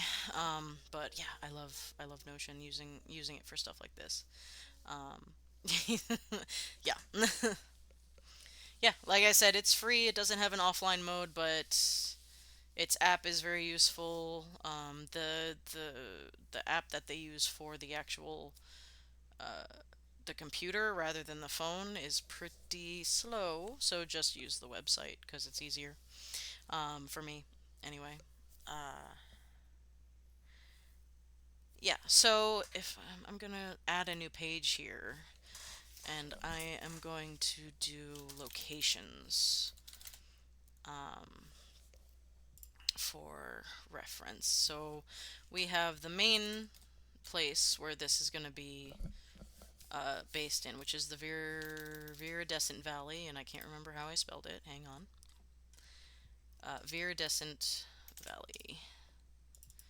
There we go. That's gonna be where pretty much the first like 5 to 10 levels is gonna take place in that valley that they're gonna be locked into, and then from there they'll cycle out and find stuff to do and move that up there, please. There we go. Let's see. Then I've got a town called Hollow Hill, which I was quite proud of, but we're not going to be spending a lot of time there. But it's still fun to think about. Hollow Hill is called such because, if you can think about it, it is a giant cave entrance with a city within, and like buildings built into, like, carved out of the walls of the cave moving up with this strange kind of leaning architecture to it, and then the center of it kind of built up out of stalactites and stalagmites, excuse me. The stalagmites are the ones that come from bottom up, and maybe even the stalactites, who knows, if you can imagine bridges going in between giant stalactites. And then what I imagine very clearly in this is having it look very Studio Ghibli, in that it's yeah, and that it's got all this warm lighting, but in a very dark area. So it looks extremely cozy from, like, even way far off because it's this gigantic cave. And the lore of it was that a giant dragon eons ago, burrowed out this cave for its treasure and fell asleep on it. And the legend is the dragon is still asleep under Hollow Hill. So the term "step lightly" is used as both advice and a warning in this culture because they might wake the dragon. And it's a very quiet kind of, even though it's a huge city, it is surprisingly quiet a lot of the time. And all of their machinery, or if you can call it that, it's not really machinery, but like any of their technology is muted and like padded and quiet. So I love the idea of a quiet city. Call me crazy. Uh, and the echoes would travel anywhere, so everybody's kind of reminded to just kind of shh, quiet, you'll wake the dragon kind of stuff. And no, but it's been long enough that nobody knows if it's true or not, but it's so ingrained into the minds of the people that 4 campaigns. Jeez, I'm building my history the way. Yeah, that's yeah, I couldn't do that. If I build out this world enough that I run multiple campaigns in it, uh bedtimes. Oh yeah, lots of stories about dragons. Yeah, I don't know if I'd trust myself to keep multiple timelines in, although that's not true because me and my husband have been running in the same world in multiple timelines for years now, but it's just me and him to keep track of, and we kind of add to the lore when we need to. There's no wiki or anything, and I don't like I learned a long time ago that players are never gonna read what you write, really. Um, so if you don't find a way to introduce it to them in game in a interesting way, that they're probably not gonna get it, unless you have like that one character or that one player that's like super into it, and even then life gets in the way. So having them read a wiki too much, rely on a wiki for their information can be rough. Even I can't rely on my own wiki a lot of the time, especially when I'm in the middle of a game and I'm like, this is this way because of this, and I don't write it down. Yes, do it for yourself all day. That's why I'm doing this. But yeah, having the players do it is like pulling teeth in my in my experience. Maybe you have better players than I've had, but yeah. Um, it's all about reading your group and what they're interested in, and if they're interested in the lore, then you write up stuff and you give it to them. And if they're not, then don't waste your time, unless of course it's for you. um, I think every DM can talk for ages about players of either good or bad types. It just kind of comes with the territory, really. Um, so yeah. Let me see. I have so much done for the first session, so I'm very happy with that. I've got that. I've got that. Oh dear. Very dragon. Wow, I've got so much, and I don't start until like the beginning of February. I've got like literally a month, pretty much, until I start. Oh boy, this is the best. This is the most I've prepared before a game ever, ever. It's really funny. Uh, hmm. Let's see. Is there anything else I could prepare? They'll get paid. I don't really have necessarily any shops for them to go to right away. I mean, they'll have people that they could like trade or barter with for small items, but they're not going to have any access until they find their first dungeon.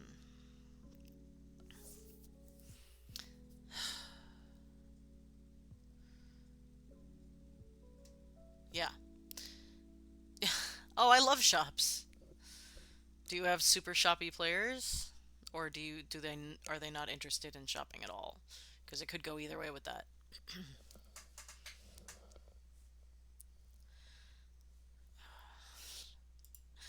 I love making shops as long as that means I can make an NPC. That is my favorite part.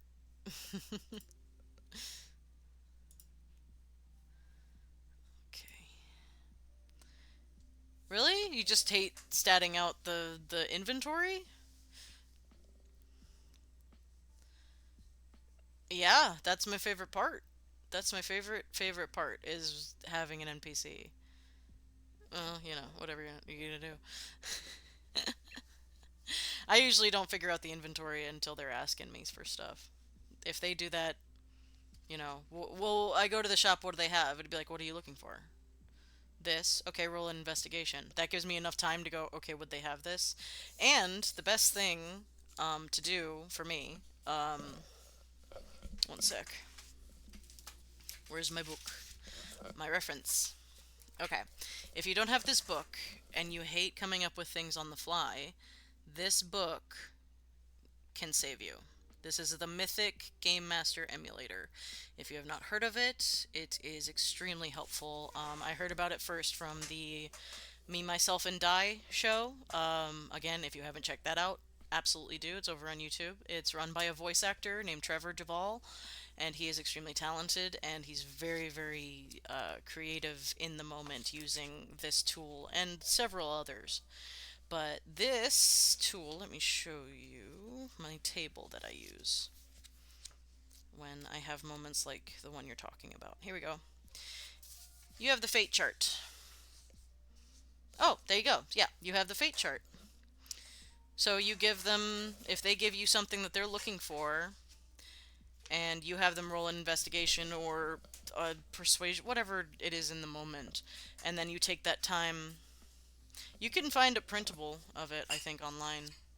And also, there are free apps that you can get on your phone or on your computer that will roll up the random possibilities as well. Um, and they did just come up with a second edition, so I haven't gotten that either. This is the first. Um, but yeah, if they ask for a thing, say they're like, I want, I don't know, health potions. Depending on where they are and whatever other criteria you decide, um, You can decide how likely it is, and then you can roll your D100 and it will tell you if they have it or not. You don't even have to figure out the inventory. You just roll for it, and it makes it so easy. That's what I do, anyway.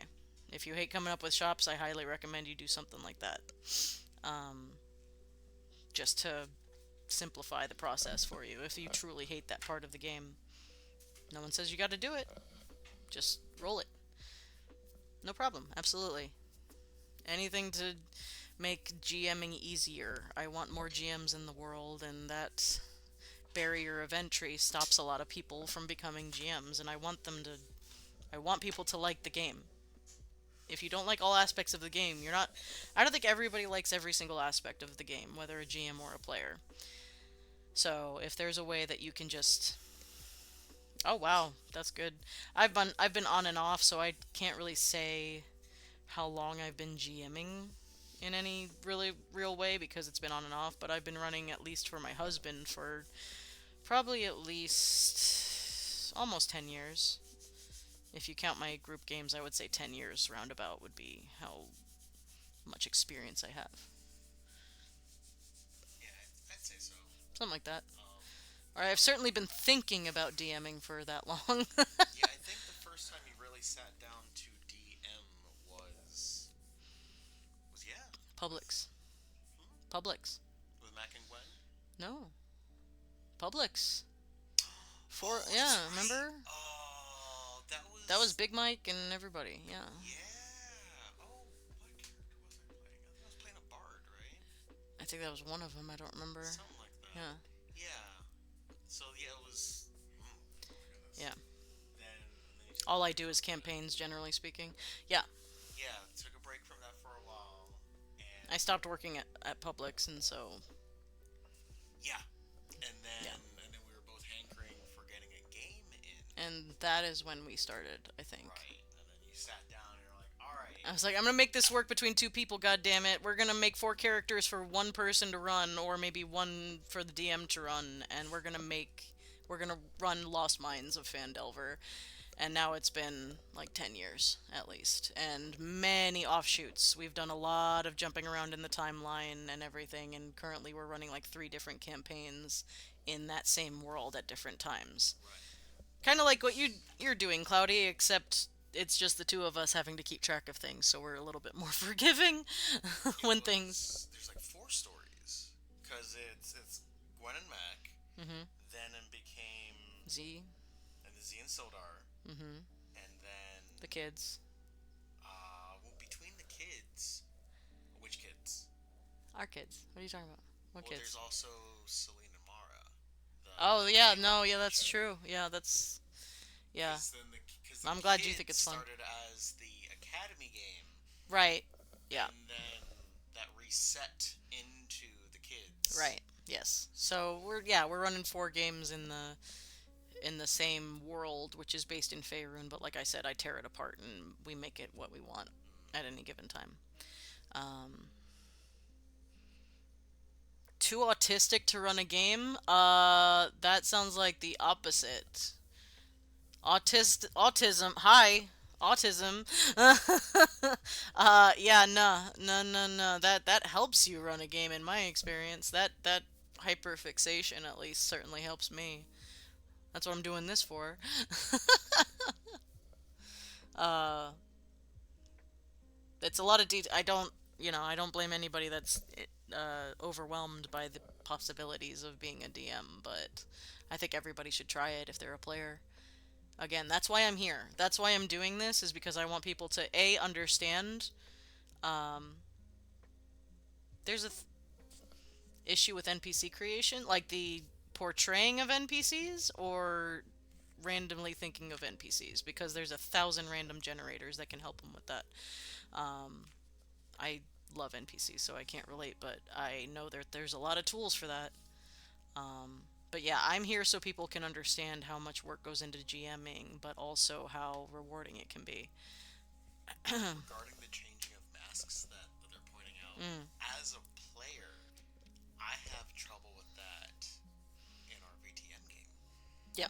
Like, for some reason, playing multiple I feel like and it's harder to coding. to switch between characters that are as a player than NPCs as a DM, I but maybe that's just struggle. me. And that's the thing, because as I Mm. struggle having five, six characters in Mm-hmm. BTM, Yeah, you have like five, I because think. I'm just like, oh, what do I do?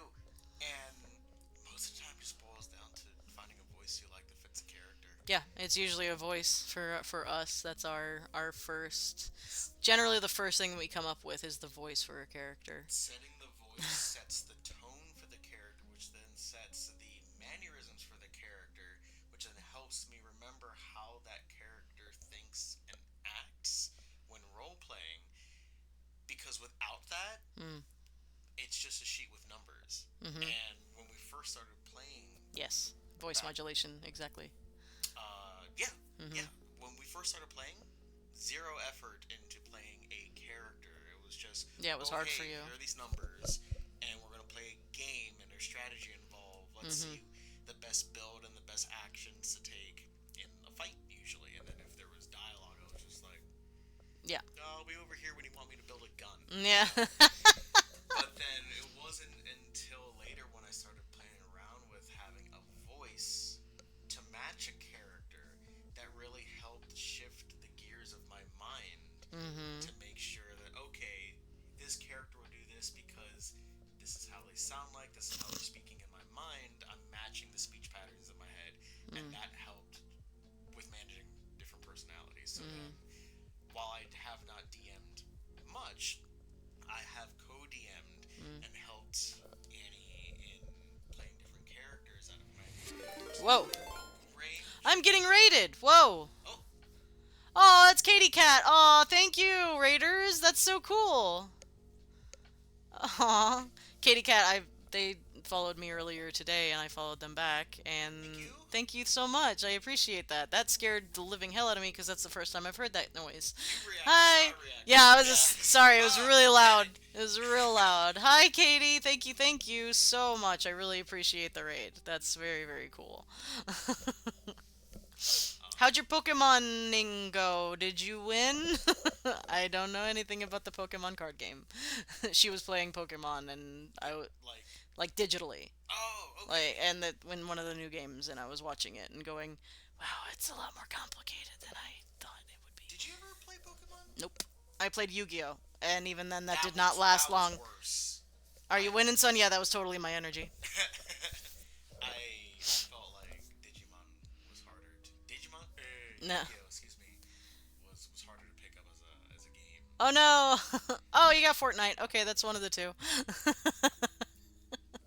Yeah, feel free to lurk. Thank you so much. Hi, everybody from Katie's stream. Appreciate you dropping by. We're here talking about D&D prep as a DM, and we're doing it from the ground up so everybody can see and appreciate how much work goes into game mastering and how much fun it can be to get that creativity out for those of us that aren't artists or anything else. This creativity, even though it just looks like black and white on a screen, it represents a whole world if you build it right. um, yeah, Yes. but I totally get, like, he understands in the difficulty with changing up masks for NPCs or characters for that matter. Um, uh, but I that's the opposite for me. It's never been hard for me to switch, but I do struggle with numbers and physics, like we were talking about before. So, everybody has their strengths and weaknesses, but and being a DM does not require you at being good. Yeah. Okay. Well, there you go. Hopefully I do a good enough job. Yeah, I'm ADHD. Yeah, that's what I'm ADHD. I think you're autistic. Uh, or Undiagnosed but undiagnosed, but probably. confident. Yeah, but even the times when we are complimenting each other when it comes to you being strong with the oh no, yep, see, what It did we was say? it was twirled. No, no, no, I get it. No, it's uneven. No, we gotta fix it. See, I saw. Yeah, Yeah, I got distracted by a twirly thing. a That's. um, but yeah, she says that she has problems with the numbers and the physics. That's that's my jam. He's the other half of my brain. However, there are times when I may overcomplicate things because I'm Mm. so stuck in something trying to make But sense. also, you're really good at explaining things. Yes, because that means you have enough of an understanding of something to be able to retell it instead of just kind of ambiently knowing it in the background. Mm-hmm. Um, but yeah, there are plenty of times where I'm like, I don't know, and she's like, but this is the better decision, or Mm. this is what feels better. And there are times where I gotta go, yeah, magic, Yeah. magic. Sometimes that's Hey. all we need. ADHD, ADHD, ADHD. Yeah, all the letters. I don't know what HD is, but I got 80 of them motherfuckers. 80 Mm. Um, but yeah, Mhm. often she can start something really easily. Yeah. You It's have continuing. That's the hard part. yeah, continuing. I have fun taking something that exists and maybe not always continuing it, but at Mm. least working on it because the foundation's been built. Right. And then once you know the foundation of something, you can play around with the rules that you make for it and continue that on in some manner. Right. Um, Which is where ripping Faerun apart and making it our own comes from. yeah, exactly. It got to a point where in my brain I'm like, oh, we should be doing it this way because this is how it is. And then she went, no, it'd be cooler and it would fit our story better if this instead. Hmm. And it was, We just basically steal maps and city names and sometimes NPCs from Faerun stuff, and then we just make it whatever we want it to be. yeah, because why Because not? that's the point. Yeah. I mean, D&D is already so nebulous as it is. If you were to sit down and know like the deep lore of something, Hmm. then oh boy, Yeah. which edition?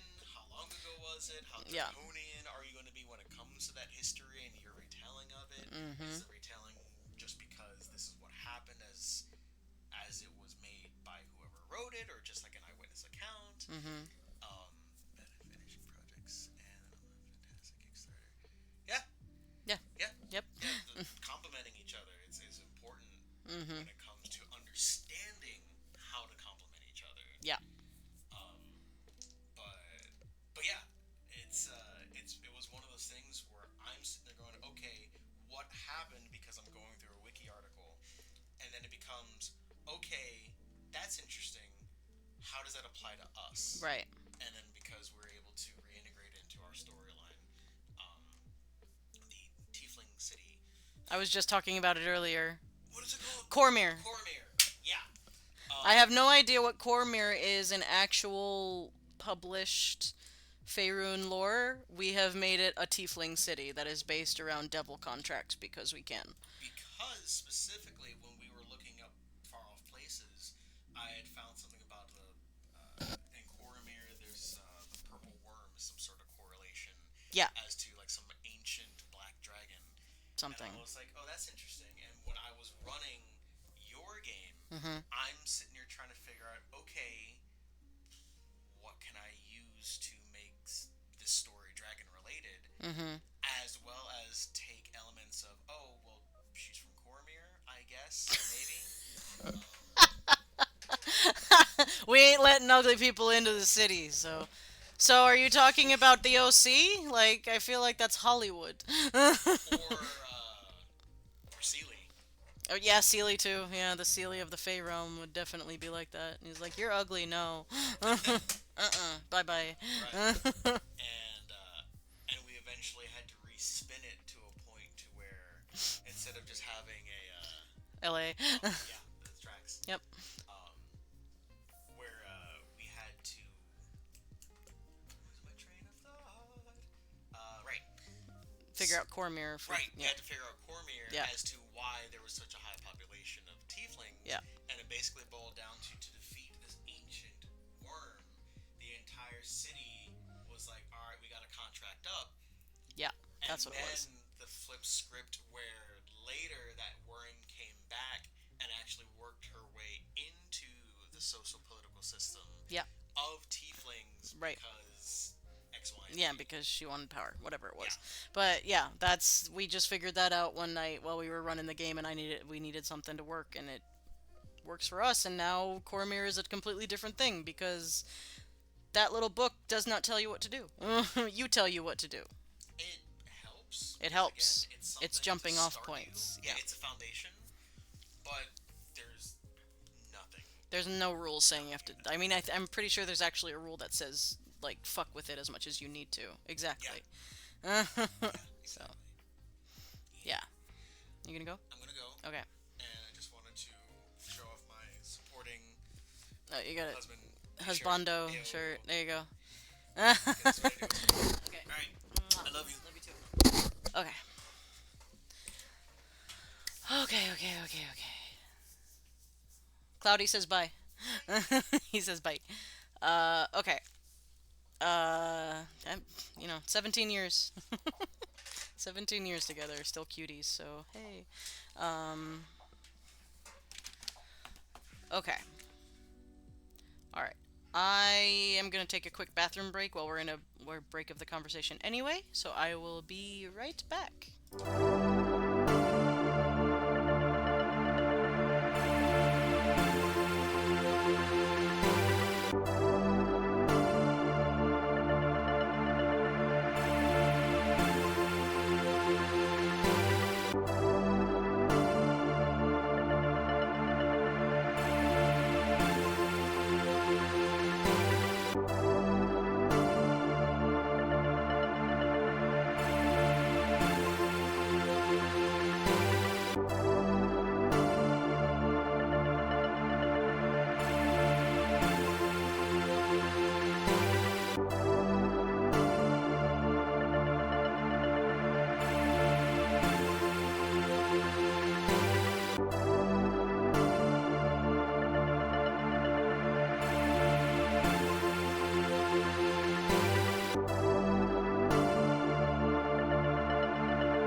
everybody stretch and get some water, and that's what I did. I really needed to stretch. My back has been killing me.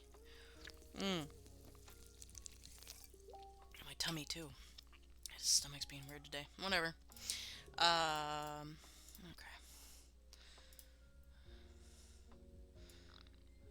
Aw. Today's the anniversary of David Bowie passing away. May he rest in peace. Bisexual icon. Okay. Whew. All right. Oh, still stretching. Hang on. Oh, all right. Okay. So, sorry. I just switching gears, getting back into it.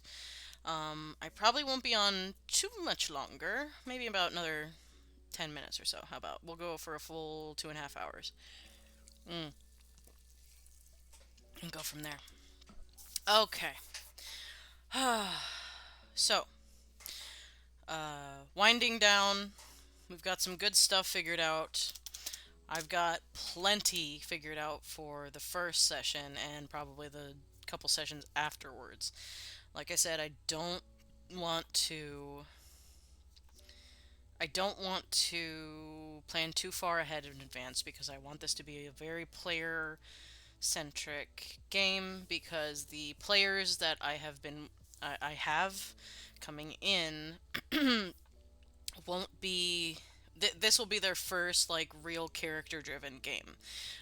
We've been playing a game with another DM, but he's DMing for like 14, 15 people at our little coffee club every week.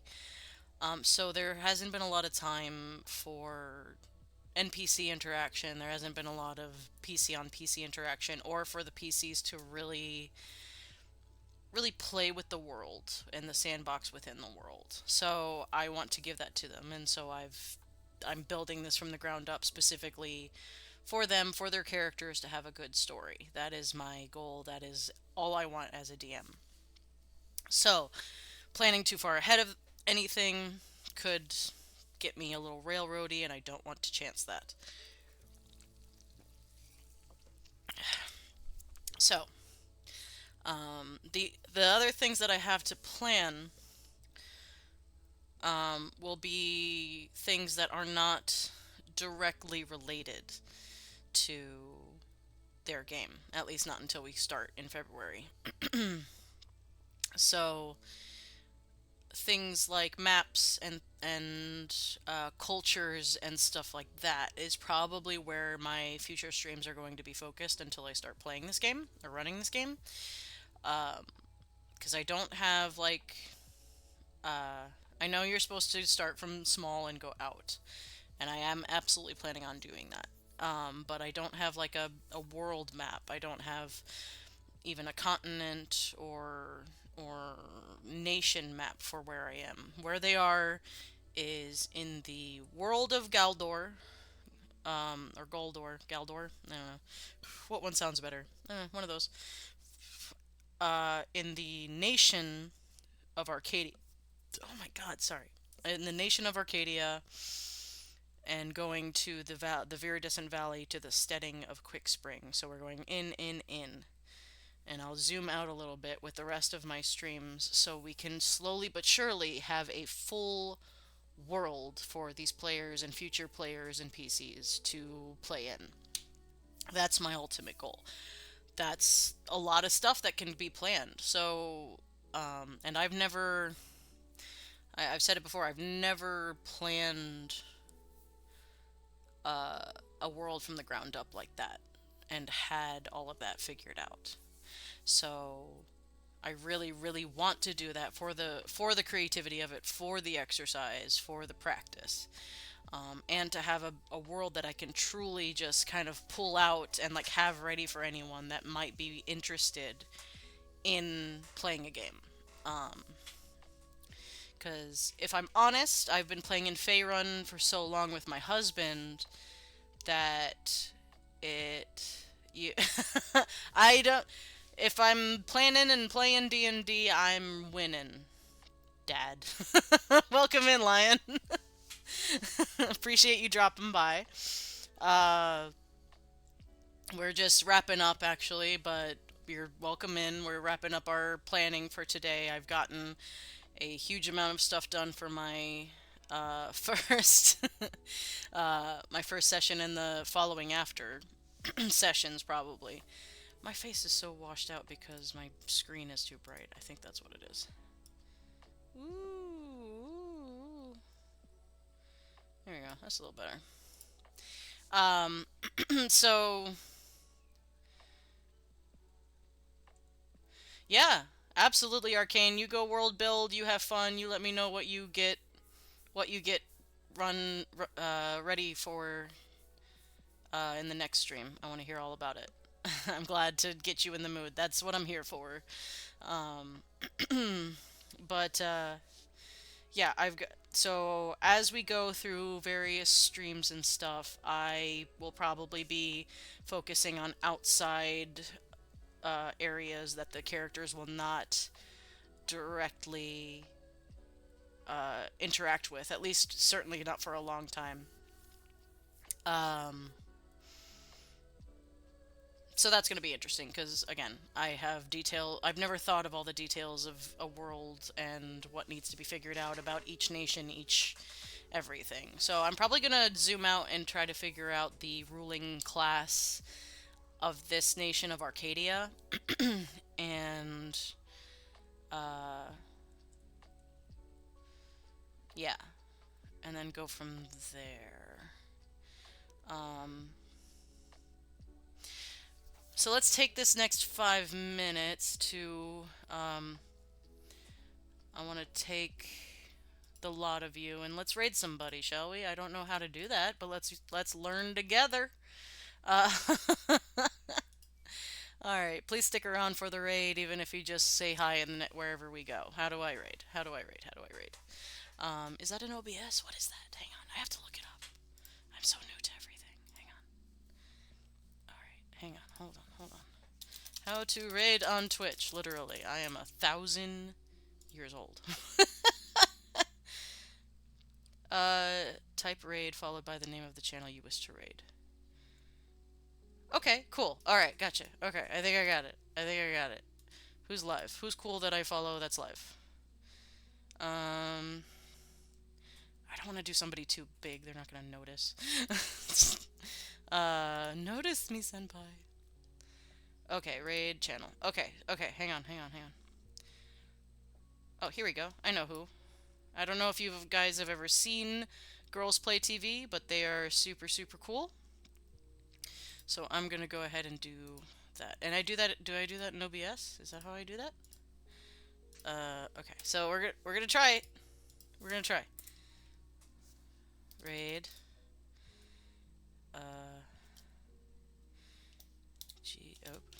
Whoops. Hang on. We're learning. We're learning.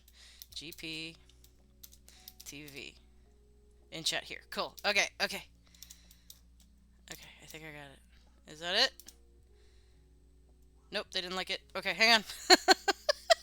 We're learning together. GP raid.